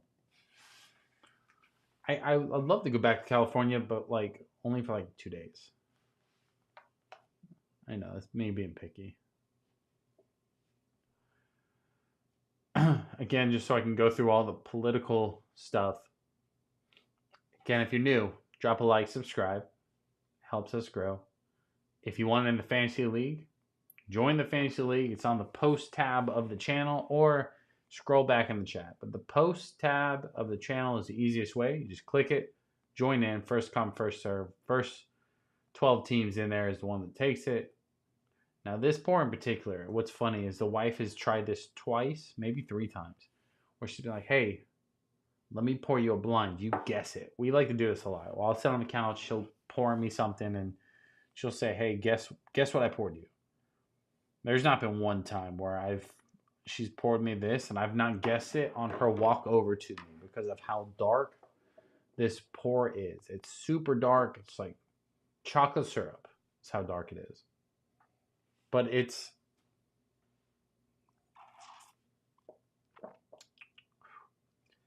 sweet, but at the same time, it really comes through with what I like to call manly vibes. Leather, tobacco, cinnamon spice. It has like a cigar blend feel. It has a lot of oak, but like not overpowering to the point where like you're like pushed away from it. A lot of people for some reason say like it has like a meaty taste to it. I don't taste that. I keep like thinking in my head like, what if it tastes like meat? Because then I'll have to agree. I don't get that. I said the prominent notes on this is more like super dark caramel, vanilla, fresh leather, like freshly cut leather, and like a really well made cigar.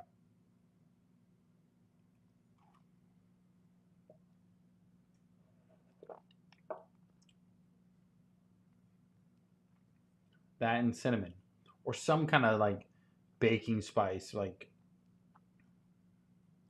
an allspice or something like that, that really just kind of like coats your mouth towards the finish end.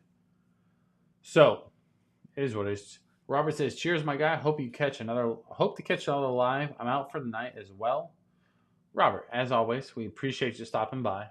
We're basically done for the night too. So, ladies and gentlemen, I'm going to recap again. If you haven't already, drop a like, subscribe, do all that jazz. Of course, if you're new, we go live every Friday at 9 p.m. to 10 p.m. Eastern Time.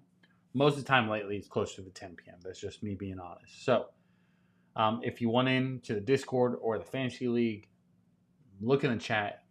Look in the post tab of the channel. But other than that, ladies and gentlemen, as always, I will see you on the other side. Peace.